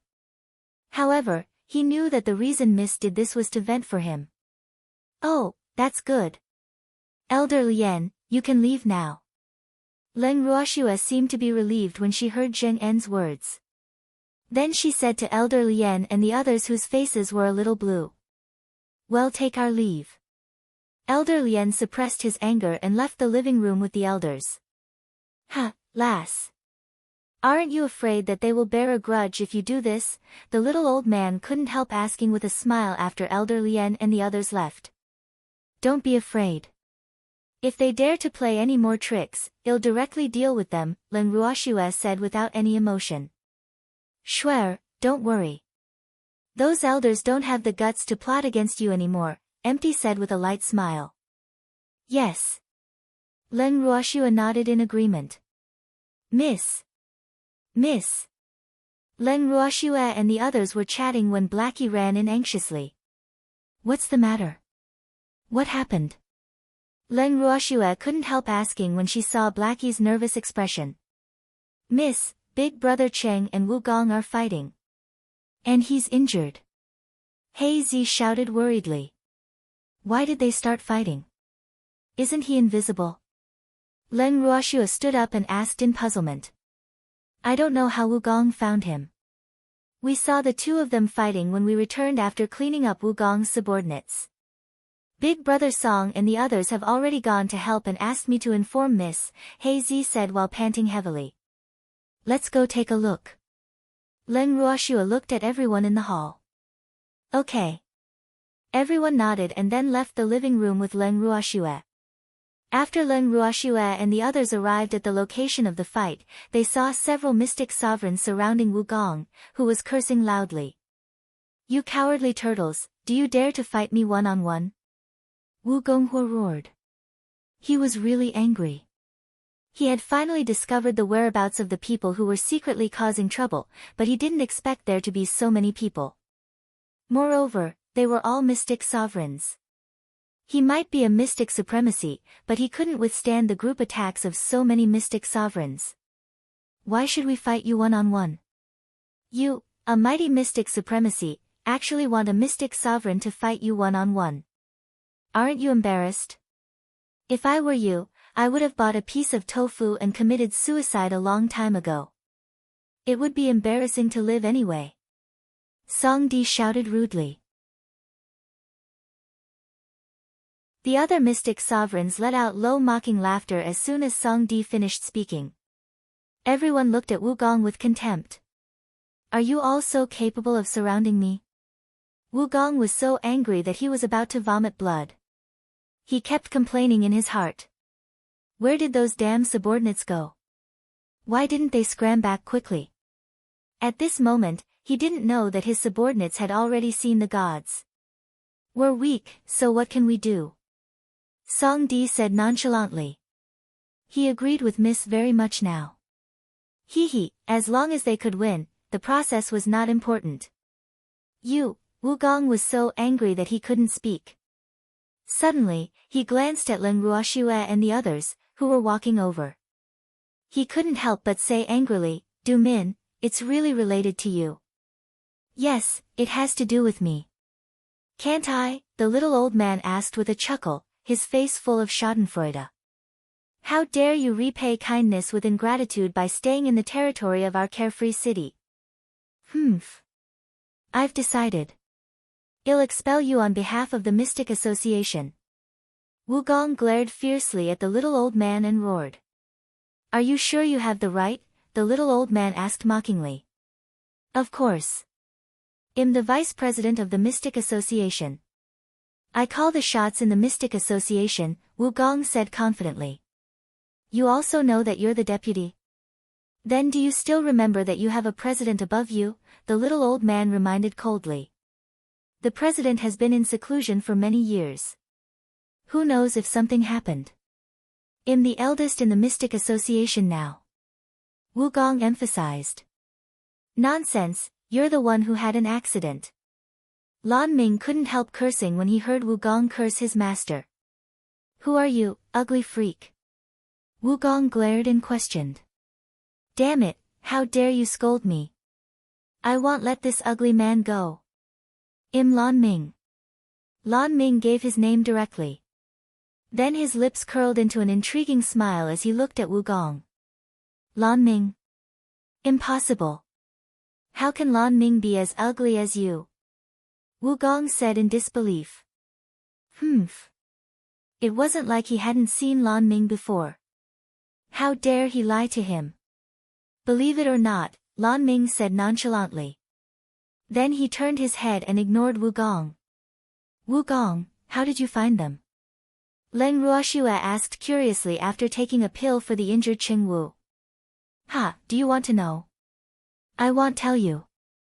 Wugong laughed hysterically and said proudly. I know even if you don't say it. It's because of these powder. Leng Ruoxue said in realization. She had just found these unknown powder on Qing Wu's body and guessed that it was most likely because these things were making monsters. How did you know?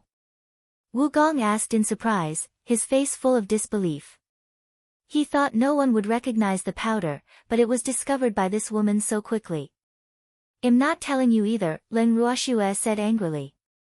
Wugong was so angry that his face and neck were red. He kept cursing in his heart.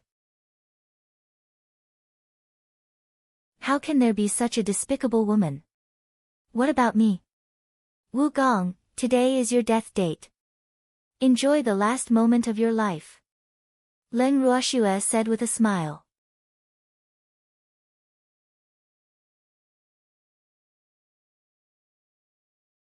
Chapter 557, Boss Owner, Want to Knock. 1. Humph. Don't be too smug too early. It's not certain who will die. Wugong retaliated.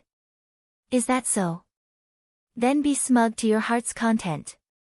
Oh, right, do you have any last words to tell your old flame? It's best to say it now lest you don't have the chance to say it later. Leng Ruoxue said very understandingly. Can you tell me who you are? Why do you want to go against me? Wugong suppressed his anger and asked. It was really uncomfortable not knowing who his enemy was. Can't you guess? Seems like I overestimated your intelligence. Leng Ruoxue. Leng Ruoxue said very honestly. Alas. Were these people from the Mystic Association headquarters all very weak in intelligence? You are Leng Ruoxue. No. That's impossible. Everyone knows Leng Ruoxue is an ugly freak. Humph. Do you think I've never seen her? Tell me, who are you? Wugong didn't believe the words of this drop-dead gorgeous woman in front of him. His first reaction was that this woman was lying to him. Believe it or not, I don't care. Leng Ruoxue said nonchalantly and then summoned her beast. Charm, Fengzhan, I'll leave this old thing to you. Leng Ruoxue said to her cute beasts with a light smile. Hee, master, don't worry.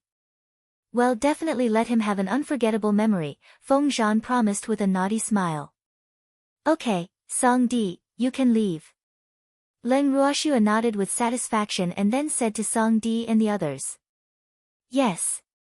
Song Di and the others obediently gave up their seats and left the venue to the cute but actually scheming and ruthless little beasts. Ah.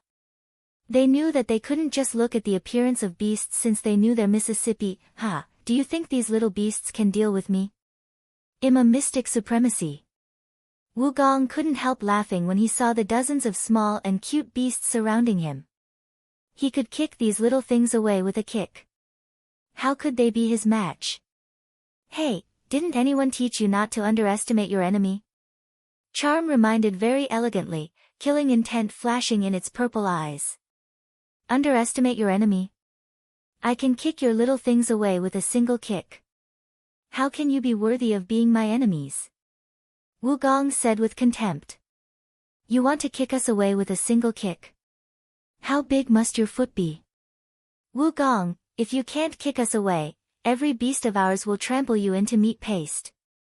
Charm said without anger or anger, a faint smile hanging on its fluffy little face. Charm, cut the crap with him. Let's attack. Feng Zhan said impatiently.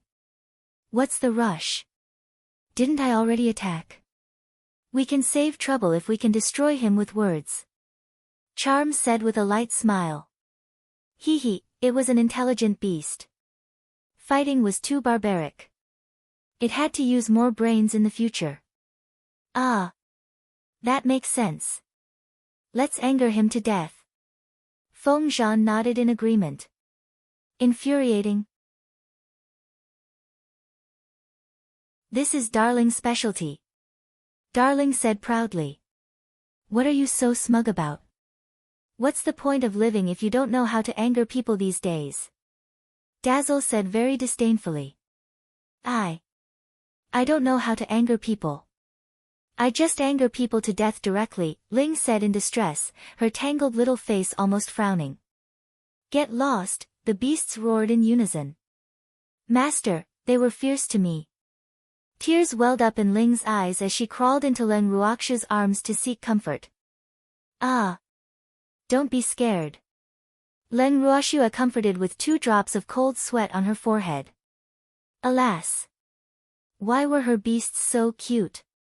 Beloved master, don't be fooled by this guy who likes to pretend to be pitiful. Darling jumped into Len Ruoxu's arms and deliberately stepped on Ling under its claws to remind her. Damn fox, take your stinky feet away.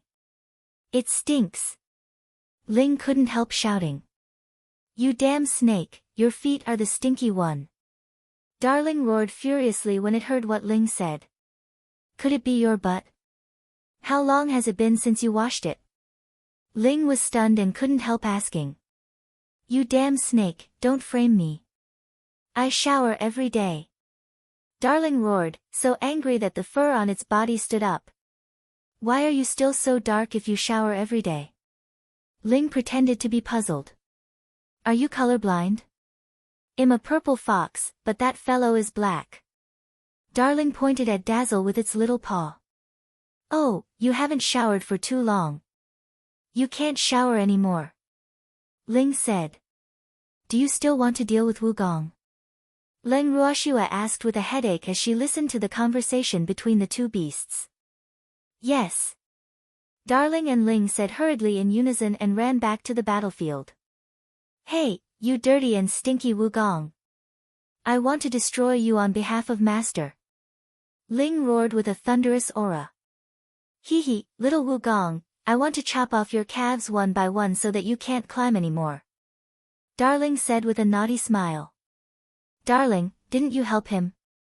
How many pairs of shoes do you have to save if you cut off his legs?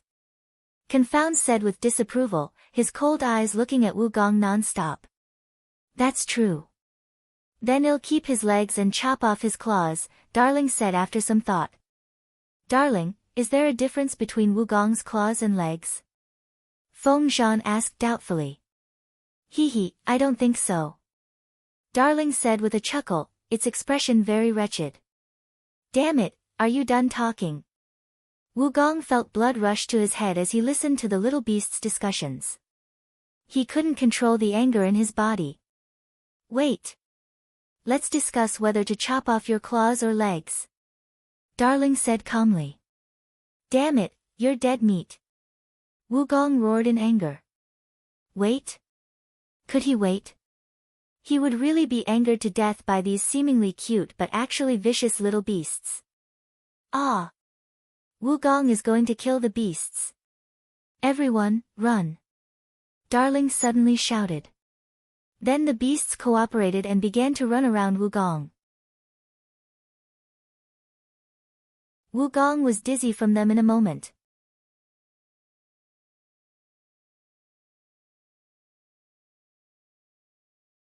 Chapter 558, Boss Owner, Want to Knock. 2. Stop. Stop spinning. Wugong roared angrily. Boo-hoo. Damn it. Why were these beasts reacting so quickly? They were about to spin him unconscious before he could do anything. How could they be so shameless? We can't stop. You're going to kill us if we stop. Darling said as it ran, its fluffy little face full of fear. Stop. I won't kill you. Stop. Wugong couldn't take it anymore. Boo-hoo. Just run away. Why did they have to run around him? Well, stop if you ask us to. That's so embarrassing. Feng Zhan said coldly. He flew around Wugong and threw small flames at him from time to time. Damn it, what do I have to do to make you stop? Wugong asked in exasperation. He was about to be angered to death by these beasts. What's the benefit of stopping? Charm suddenly asked, the smile on its little face so devious. What benefits do you want? Wugong asked while suppressing his anger. We want money, a lot of money, Charm said without thinking. Alas! It knew that its master lacked money. There's a lot of money in this ring. I'll give it to you. Stop spinning it. Wugong took off the ring and handed it to Charm. He really couldn't take it anymore. Since you've paid, let's help you. Charm took the ring and said understandingly. Ah. What do you mean? Wugong asked doubtfully. He felt that something was amiss, but he quickly understood what the little white fox meant. Brothers, let's be agile and help him. Charm said to all the beasts. Yes, yes. The beasts nodded in unison and began to use various means to leave an unforgettable memory for Wugong. Ah! You little liars. You lied to me. Wugong felt intense pain on his body and couldn't help cursing. Wugong, didn't you want us to stop? We stopped. Charm said innocently. Boo-hoo. They really stopped obediently. Charm, don't talk nonsense with this Wugong. Speaking of which, he has a lot of meat on him, and his skin is very thick. It's quite tiring to scratch him, Darling said with a displeased face. Boo-hoo. Its little claws were hurting from scratching. Ah. Stop scratching if you can't scratch him. We can teach him a lesson with a kick. Charm said after some thought. In fact, it didn't approve of using such primitive methods. However, it seemed that its master's beasts liked to use scratching. Alas! That was a method only low-level spirit beasts would use. Charm, that feeling is different, hee. Darling said with a chuckle. Ah! Do whatever you want. Charm said helplessly. Then it stood to the side elegantly to watch the commotion. Alas! This low-level method was not suitable for it. Charm didn't participate in the scratching army, but the other beasts were enough to make Wugong suffer. He was a mystic supremacy, but he was entangled by the small beasts and couldn't unleash his full strength. His body was covered in wounds in just a short while. Hee, Wugong, take this. Darling was tired from scratching. It condensed the water attribute mystic energy in its body into a water ball, gathered it in its claws, and threw it at Wugong. With a splash, Wugong, who was unprepared, was drenched by the huge water ball. Moreover, the water attribute liquid quickly seeped into his wounds, making him want to bang his head against the wall. Hee, Wugong, let me help you dry your clothes. Feng Zhan said very kindly when he saw Wugong drenched in soup. He spat out a stream of southern spirit flame. Wugong's clothes were dried in the blink of an eye, but the flames on his body continued to burn. Ah! It's on fire. I'll help you. Darling said quickly and threw water balls at Wugong one after another. However, its water ball failed to extinguish Feng Zhan's southern spirit flame. Instead, it made Wugong into a drenched chicken. Then the flames on Wugong's body dried Darling's water ball. They repeated this process over and over again. Before long, Wugong fainted. Obviously, he fainted from anger. Ah! Lass, these beasts of yours are really good. The little old man, who had been watching the commotion by the side, wiped the cold sweat off his forehead. Alas! These beasts were really too terrifying. Even the mystic supremacy fainted from their anger. Amazing. Hee, it's okay. Leng Ruoxue said with a smug smile. She knew very well what her beasts were capable of, so she was not surprised that they would make Wugong faint from anger. In fact, she felt that Wugong's endurance was too poor. Humph. What a useless mystic supremacy. Master, this is Wugong's storage ring. He's very poor and doesn't have much money. Charm jumped into Leng Ruoxu's arms and said with disdain. Oh. Leng Ruoxue took the ring and threw it to Zheng En without looking at it. Master, this Wugong fainted. What should we do? Charm raised its little head and asked. Hee, this Wugong can't live anyway. Do as you see fit. Leng Ruoxue said with a malicious smile. Boss Master, why don't we use him to fish? I know of a type of fish that likes powerhouses the most. Moreover, that kind of fish is also very delicious, the little peacock suggested. Are you talking about the golden sand fish? Icy, which had been sleeping, opened its eyes and asked. Yes, that kind of fish is very difficult to capture. However, it will be very easy to capture with this Wugong as bait, the little peacock explained. Hee, what are we waiting for? Let's go fishing quickly. Icy said impatiently. Golden sand fish were legendary delicacies. However, golden sand fish lived in the deep sea, and it was extremely difficult to capture them. And as Little Peacock said, it would be very easy to capture them if there was good bait. Hee, if it remembered correctly, golden sand fish seemed to like it the most.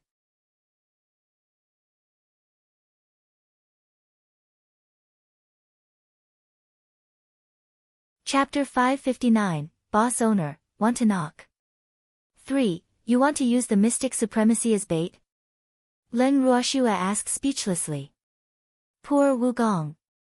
Why did he provoke her? Now he was in the hands of these gluttonous beasts. Alas! She felt some pity for Wugong. Hee, he's going to die anyway. Don't waste it. Icy said with a naughty smile. But isn't this too cruel? Leng Ruoxue asked uncertainly. She couldn't bear to. Little Snowy, you're too kind. Alas! You don't have to worry about this matter. Leave it to me, Icy said, taking on everything. Alright, I don't care anymore. But Wugong definitely can't live. Leng Ruoxue reminded. Yes. Don't worry. We will destroy him after fishing, Icy said with certainty. Little Icy, where are we going to fish the golden sand fish? Leng Ruoxue asked curiously. This kind of fish can only be found in the deep sea, Icy said. Ah. Then you're going to the sea. Is there a sea nearby? Leng Ruoxue's beautiful face was full of question marks. Yes, but it will take about 2 hours to fly there from Carefree City, Icy said after some thought. Boss Master, it won't take 2 hours with me around. Hee, 1 hour will be enough, the little peacock said. It was a super legendary beast, so its flying speed was naturally very fast. Then let's go. Leng Ruoxue said. She was also curious about the golden sand fish. Moreover, she wanted to know how Wugong was going to be bait. Let's go. Leng Ruoxue stored the beasts in the bracelet, tied Wugong with a rope, and sat on the little peacock's back. She said after everyone sat up. Empty, have you heard of the golden sand fish? Leng Ruoxue couldn't help asking on the way. I've eaten it once. It's indeed delicious. However, golden sand fish are fierce by nature and not easy to capture, Empty explained. Oh. Leng Ruoxue nodded. Lass, the fish bones of the golden sand fish can be refined, the little old man said. Really? Leng Ruoxue said in surprise. Yes, that fish bone is very sharp. It's most suitable for refining knives, swords, and other weapons, the little old man said. This is the first time I've heard of it, Leng Ruoxue said doubtfully. However, she couldn't help thinking in her heart, could the knives and swords refined from fish bones be sturdy? After flying for about an hour, the little peacock brought everyone to a large blue sea. The sea was endless blue, beautiful and deep. Lass, this sea is called the River of Gaze, one of the largest oceans in the boundless heaven continent. Hee, the resources inside are very abundant, but it's also very dangerous, the little old man explained while pointing at the sea. Oh, where are we going to fish the golden sand fish? Len Ruoshua asked curiously. We have to go to the center of the sea. That's the deepest part of the sea, and also the golden sand fish's favorite place to live, Empty said. Little Peacock, bring us there.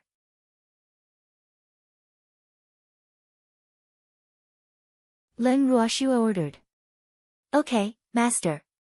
Sit tight. There are many sea beasts in this sea, the little peacock reminded. Yes. Len Ruoshua nodded. The little peacock flew directly toward the center of the sea, seeing that everyone was ready. Master, you can let Wugong go, the little peacock said after flying to their destination. Ah. How do we put it down? Len Ruoshua asked in puzzlement. Didn't fish have to have a fishing rod? Could they use a rope to fish? Hee, boss master, you just have to put Wugong in the sea. His blood will naturally attract the golden sand fish, the little peacock explained. The golden sand fish loved the smell of blood, especially the blood of the strong, so basically anyone who wanted to fish for the golden sand fish would use their blood as bait. However, fishing for the golden sand fish required a lot of blood, so not many people were willing to part with it. Oh. Len Ruoshua understood.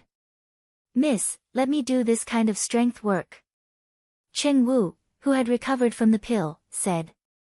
Hee, Wugong. I didn't expect you to be bait one day. Cheng Wu felt relieved seeing the unconscious Wugong. Okay. Len Ruoshua handed the rope to Cheng Wu and then leaned in the freak's arms, preparing to watch the commotion. Cheng Wu brought Wugong's rope into the sea bit by bit. He held the other rope in his hand and lay on the little peacock's back, waiting for the fish to take the bait. Soon, Wugong's blood flowed into the sea from his wounds. Cheng Wu raised Wugong into the air to prevent him from bleeding too much and contaminating the sea. Is this little blood enough? Len Ruoshua asked curiously. It should be about time. If it's not enough, let it out later. Cheng Wu said with a smile. It wasn't his blood anyway, so his heart didn't ache. If you see the golden sand fish later, you have to move quickly. Empty reminded them. The golden sand fish were very cunning, and they might not be able to capture it even if they were attracted by the blood. This was also one of the reasons why the golden sand fish were difficult to capture. Yes. Song Di and the others nodded repeatedly. They had only heard of golden sand fish and had never eaten them because they couldn't bear to part with their blood. Boo-hoo. Why was that fish's preferences so different? After a while, there was still no movement on the dark blue sea. Cheng Wu took out a dagger and stabbed Wugong with it, bleeding him.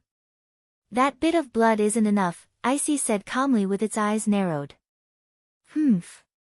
The taste of golden sand fish was unique, and it didn't like the blood of non-powerful people.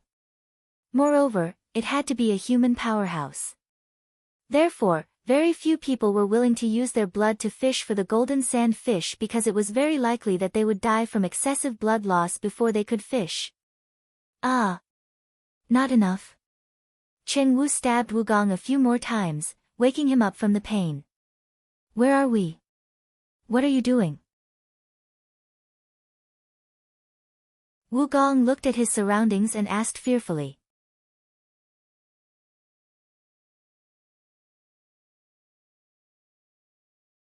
Chapter 560, Boss Owner, Want to Knock. 4, Can't you tell? This is the sea. Cheng Wu gloated. Hee, thanks to Wugong, he actually had the chance to taste the legendary golden sand fish. He really didn't know if he should thank him or anger him to death. I know. I'm asking what you want. Wugong asked fearfully. Boo-hoo. Couldn't he tell that this was the sea? He wasn't stupid. We're fishing, Cheng Wu said calmly. Fishing? Then why did you tie me up? Wugong asked gloomily. He was tied up like a dumpling. He couldn't run even if he wanted to. Boo-hoo. What rope was that? He couldn't break it. You're bait. What if you run away without being tied up? Cheng Wu said matter-of-factly. Fish bait? What fish do you want to fish? Wu Gong asked in disbelief. Damn it, these people actually used him as bait. Boo-hoo. He had a bad feeling that they weren't catching good fish. We want to fish for the golden sand fish. Have you heard of it? Cheng Wu asked with a smile. Golden sand fish. No, I don't want to be bait. Let go of me quickly, or I won't let you go, Wu Gong roared excitedly. Boo-hoo. Golden sand fish. He might not be able to fish them even if he released all his blood. You are now our prisoner, and you have no choice but to be willing, understand? Cheng Wu reminded kindly. Humph. This coward only dared to treat these mystic masters like them.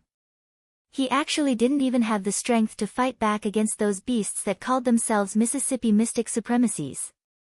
How embarrassing. You.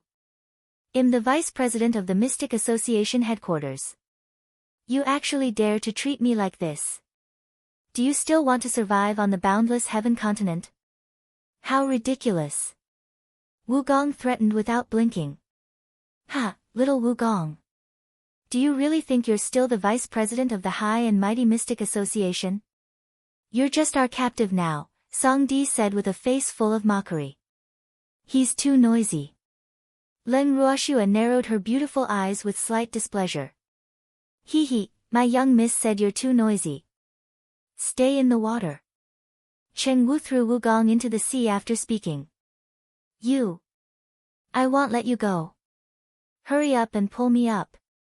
I don't know how to swim. Wu Gong kept flapping in the sea while shouting.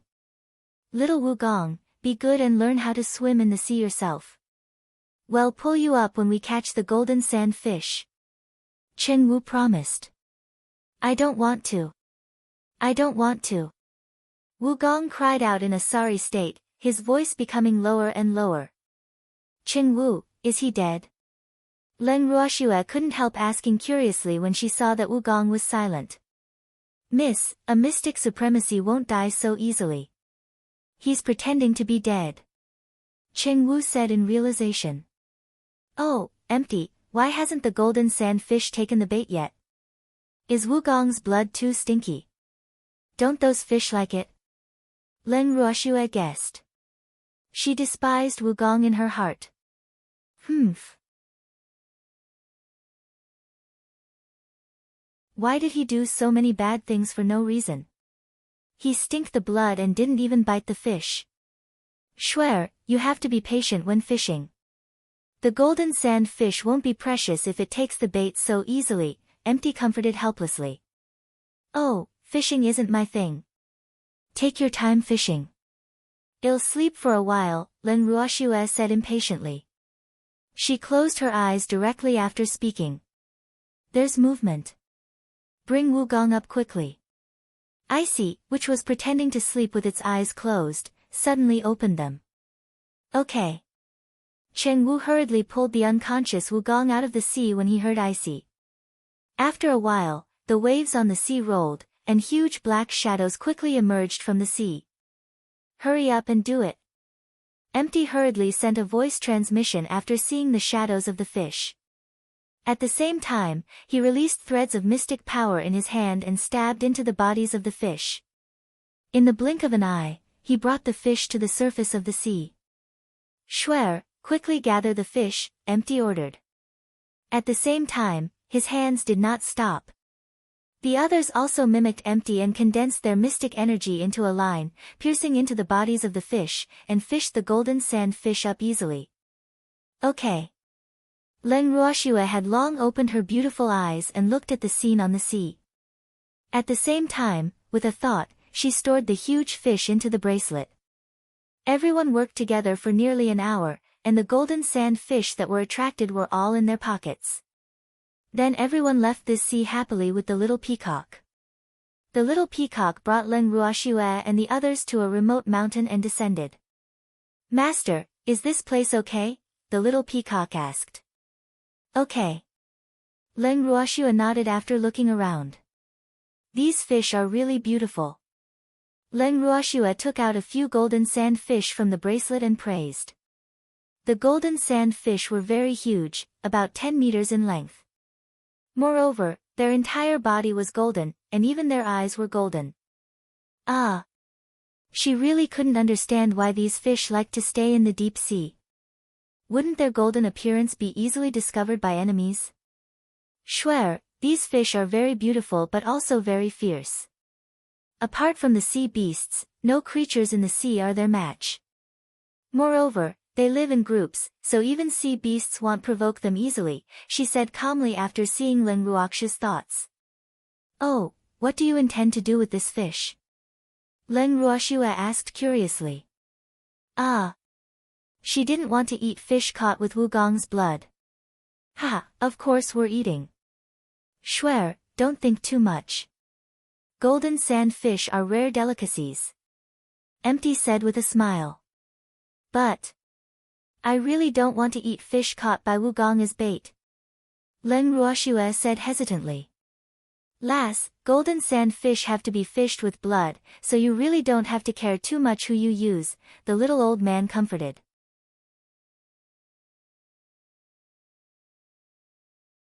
Little Snowy, the golden sand fish are very clean, but only the smell of blood will lure them up from the bottom of the sea. In fact, they are all vegetarians, Icy explained.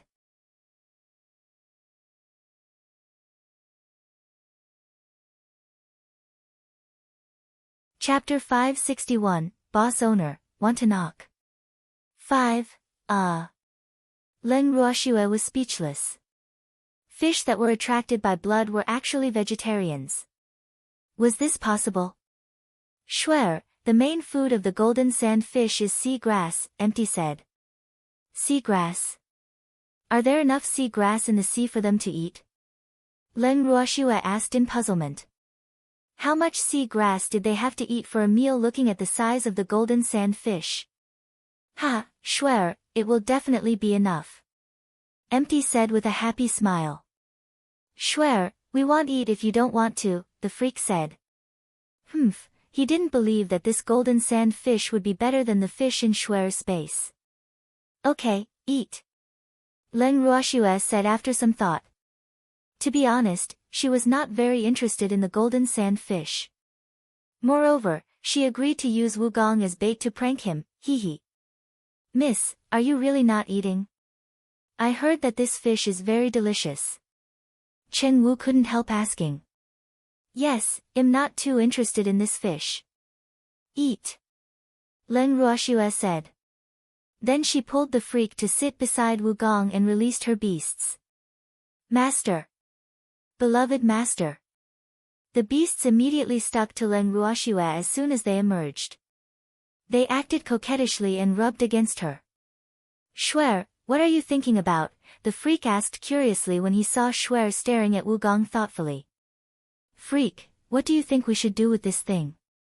Leng Ruoxua asked. Isn't his fate destined? There's no other choice, the freak said with certainty. People like Wugong were a scourge even if they were left alive, so eliminating them was the best way. Okay. Feng Zhan, I'll leave Wugong to you. Leng Ruoxua nodded and then said to Feng Zhan. Okay. Master, leave this bad thing to me. Feng Zhan patted his chest with his small wings and promised. With that, he spat out his southern spirit flame. Immediately, Wugong, who was unconscious and on the verge of death, was covered in raging flames. Lan Ming, let's go to the Mystic Association headquarters after eating the fish. Leng Ruoxua looked at Lan Ming after settling Wugong. Little Snowy, have you really decided? Lan Ming was a little depressed. He couldn't finish speaking. Little Lan Lan, don't tell me you think I'm joking. Leng Ruoxua said helplessly. I'm only a mystic monarch. Those elders won't submit to me, Lan Ming found an excuse. Boo-hoo. He really wasn't prepared to take over the Mystic Association headquarters. Why did little Snowy have to force him? Kill whoever isn't convinced. Let's see who still dares to be unconvinced. Leng Ruoxue said very ruthlessly, not hiding the killing intent in her beautiful eyes at all. Alas! Lan Ming sighed heavily and accepted his fate. He knew that little Snow wouldn't change her mind easily, so he could only be chased away.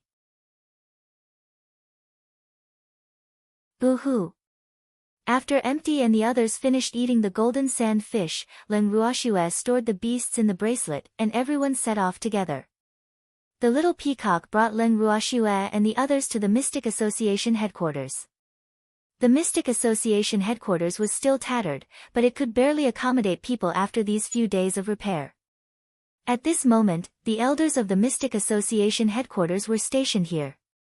Outside the tattered main door of the Mystic Association, the little peacock flew in the air and said hesitantly, "Boss Master, should we knock?" "Why are you knocking on the door?" "Little peacock, we're here to challenge the hall." "There's no need to be so polite." Leng Ruoxue smiled lightly and said nonchalantly. Her words definitely had the suspicion of teaching children bad things. "Oh." The little peacock nodded to show that it understood. "Boo-hoo. It was a polite child. Boss Master would teach it badly." "Little peacock, quickly kick the door open," Leng Ruoxue urged, her beautiful face full of impatience. "Yes, Boss Master." The little peacock hesitated but still obediently placed its claws on the door of the Mystic Association headquarters, which was already on the verge of collapse. Immediately, there was a bang, and the door of the Mystic Association headquarters shattered into pieces. "Ah! This door is too fragile," the little peacock said awkwardly after doing something bad. "Hee, little peacock did well," Leng Ruoxue praised as she caressed its fluffy little head. "Hee. As long as Boss Master is happy," the little peacock said with a silly smile. It was so pleased to receive the praise of its Boss Master. "Who are you? How dare you cause trouble in the Mystic Association headquarters?" Dozens of mystics ran out of the Mystic Association headquarters and roared loudly after the door shattered. However, Leng Ruoxue and the others ignored them. "Hey, I'm asking you a question," a mystic couldn't help but question. However, no one bothered with them. "Who are you? How dare you cause trouble in the Mystic Association headquarters?" The mystic roared furiously, seeing that he was ignored. "This Mystic Association headquarters is really broken now." Leng Ruoxue looked at the Mystic Association headquarters with her beautiful eyes and said with a light smile. Yes, the former Mystic Association headquarters was dazzling and majestic. Moreover, these mystics from the Mystic Association headquarters are not very strong now, Empty said with slight disdain, his handsome face full of contempt. "Who are you exactly? How dare you cause trouble in the Mystic Association headquarters?" The mystic suppressed his anger and questioned again. "Causing trouble? No, we're here to challenge the hall." Leng Ruoxue finally had time to deal with the mystic and said very kindly. "Is there a difference?" the mystic asked foolishly, his ordinary face full of confusion. "Of course there is.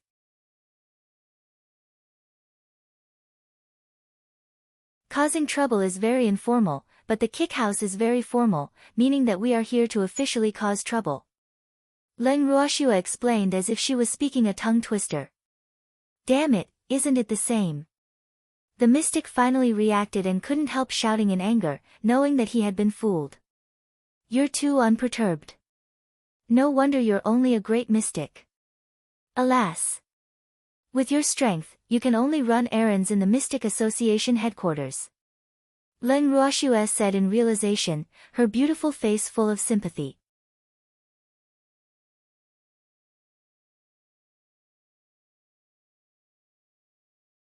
Chapter 562, The Divination is Everywhere. 1. What does this have to do with you? The mystic roared in exasperation. Boo-hoo. This woman cared too much. So what if he was just an errand boy? Couldn't he? Of course it's not my fault. However, let me tell you some news. The Mystic Association headquarters is about to change owners, so you're probably about to lose your job, Leng Ruoxue whispered mysteriously. Ah. How is that possible?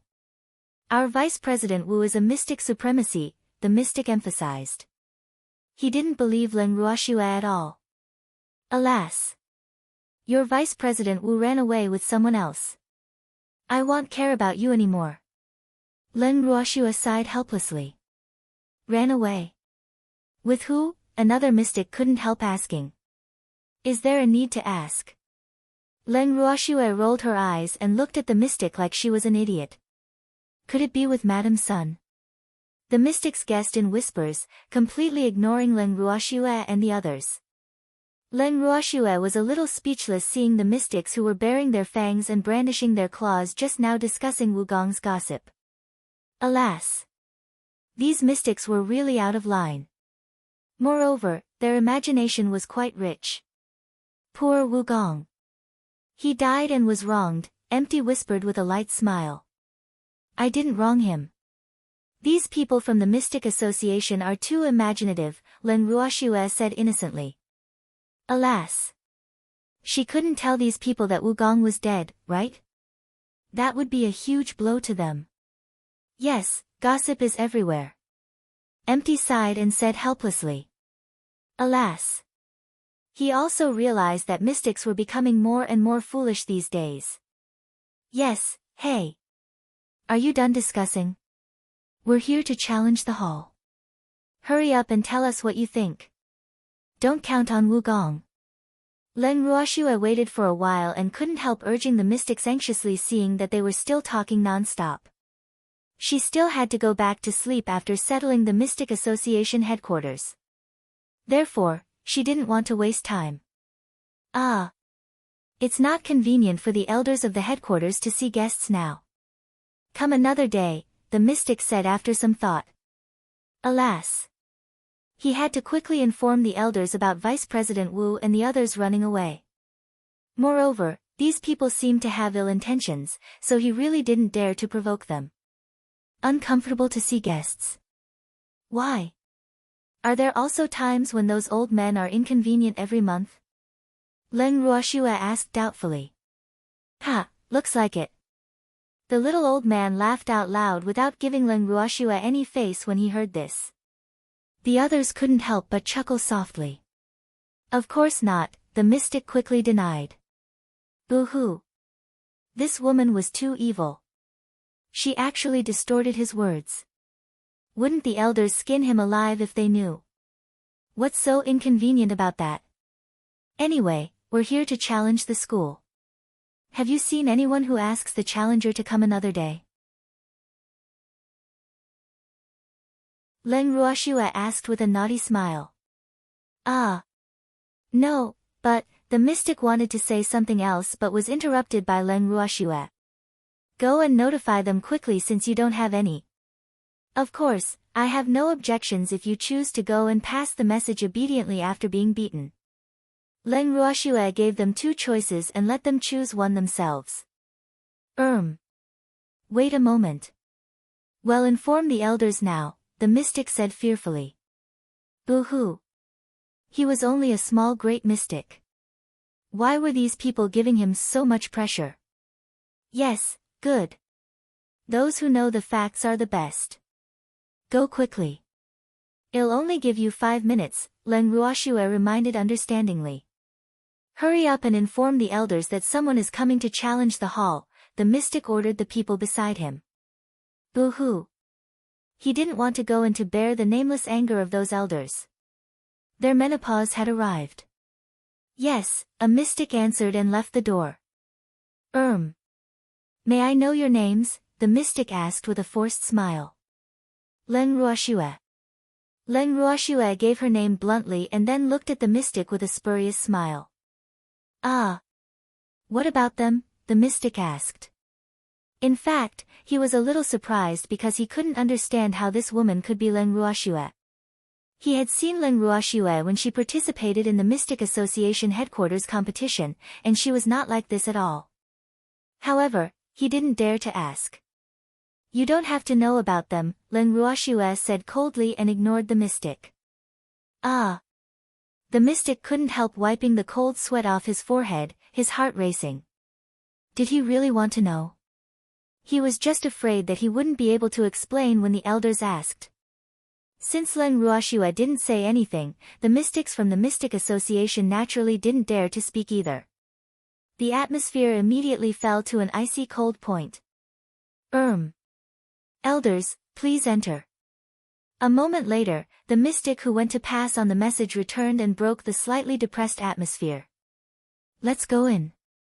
Leng Ruoxue turned to everyone. Okay.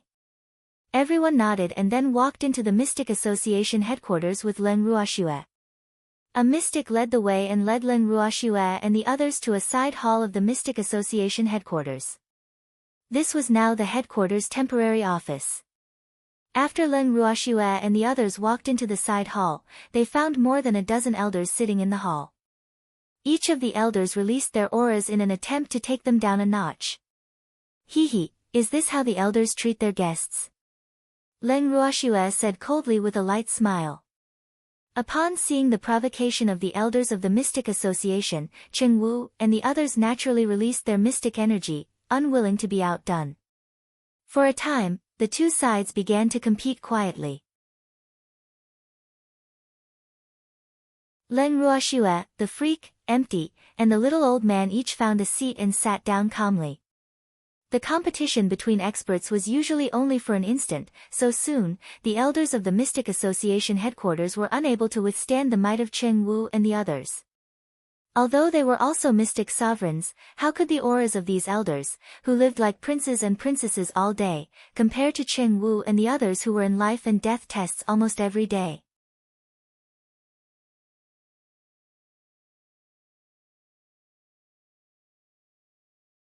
Chapter 563, The Divination is Everywhere, 2, Miss Leng, we don't have any ill intentions, the first elder of the Mystic Association headquarters said apologetically after a while and secretly swallowed the blood in his mouth. Oh, Leng Ruoxue answered lightly and gave Cheng Wu and the others a look. Cheng Wu and the others immediately retracted their auras and the pressure in the side hall immediately returned to normal.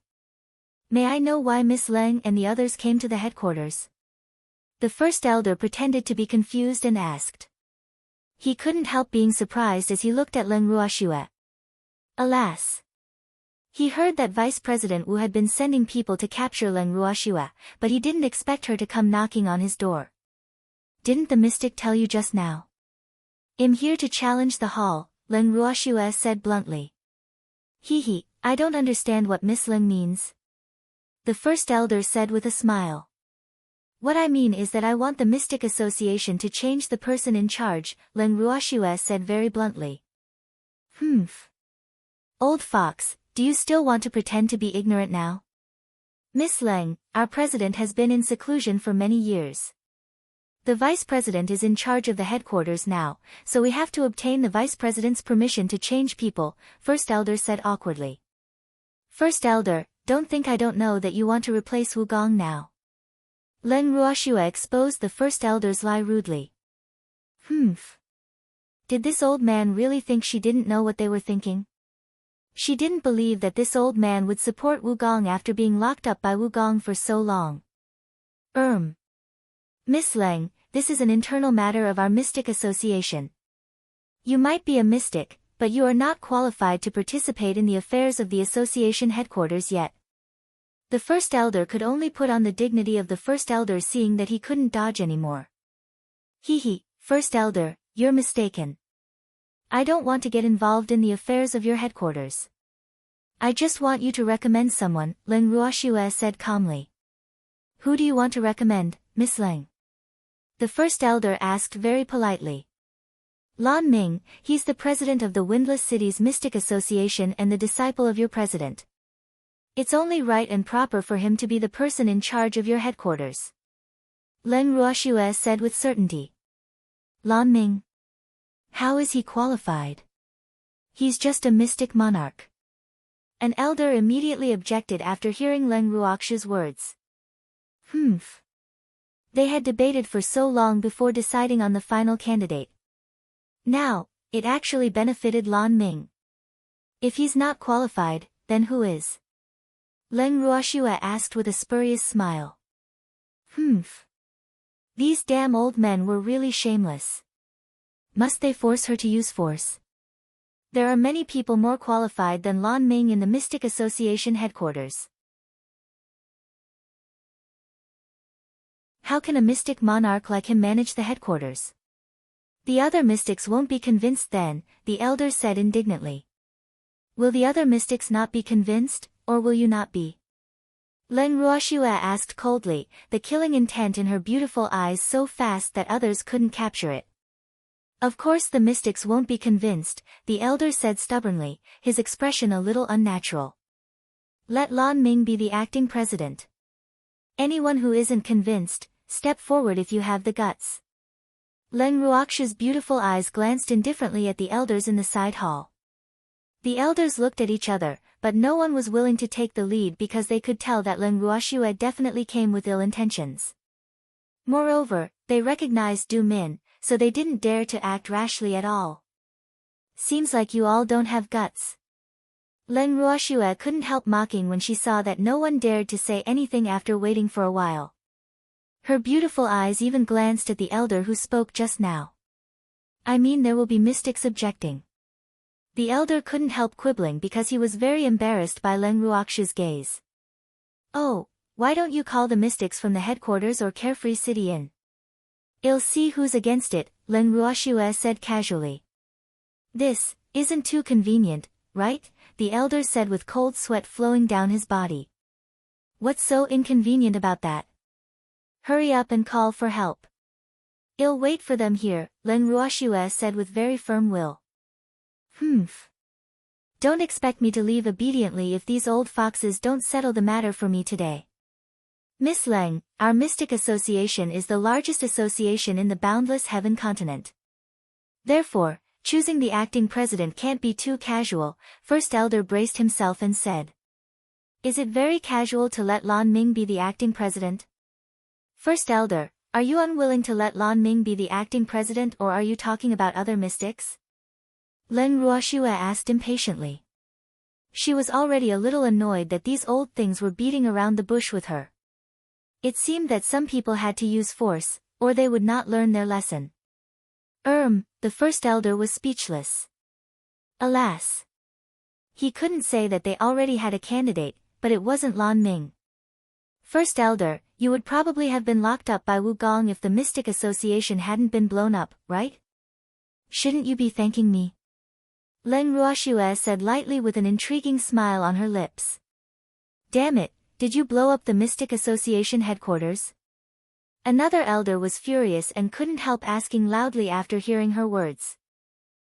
Isn't this Wugong's lackey, Elder Hao? Why, have your injuries healed? I heard you were beaten up by a ghost because you did too many bad things. Leng Ruoxue didn't answer him but said sympathetically. Damn it, how dare you blow up the Mystic Association headquarters? We won't let you go.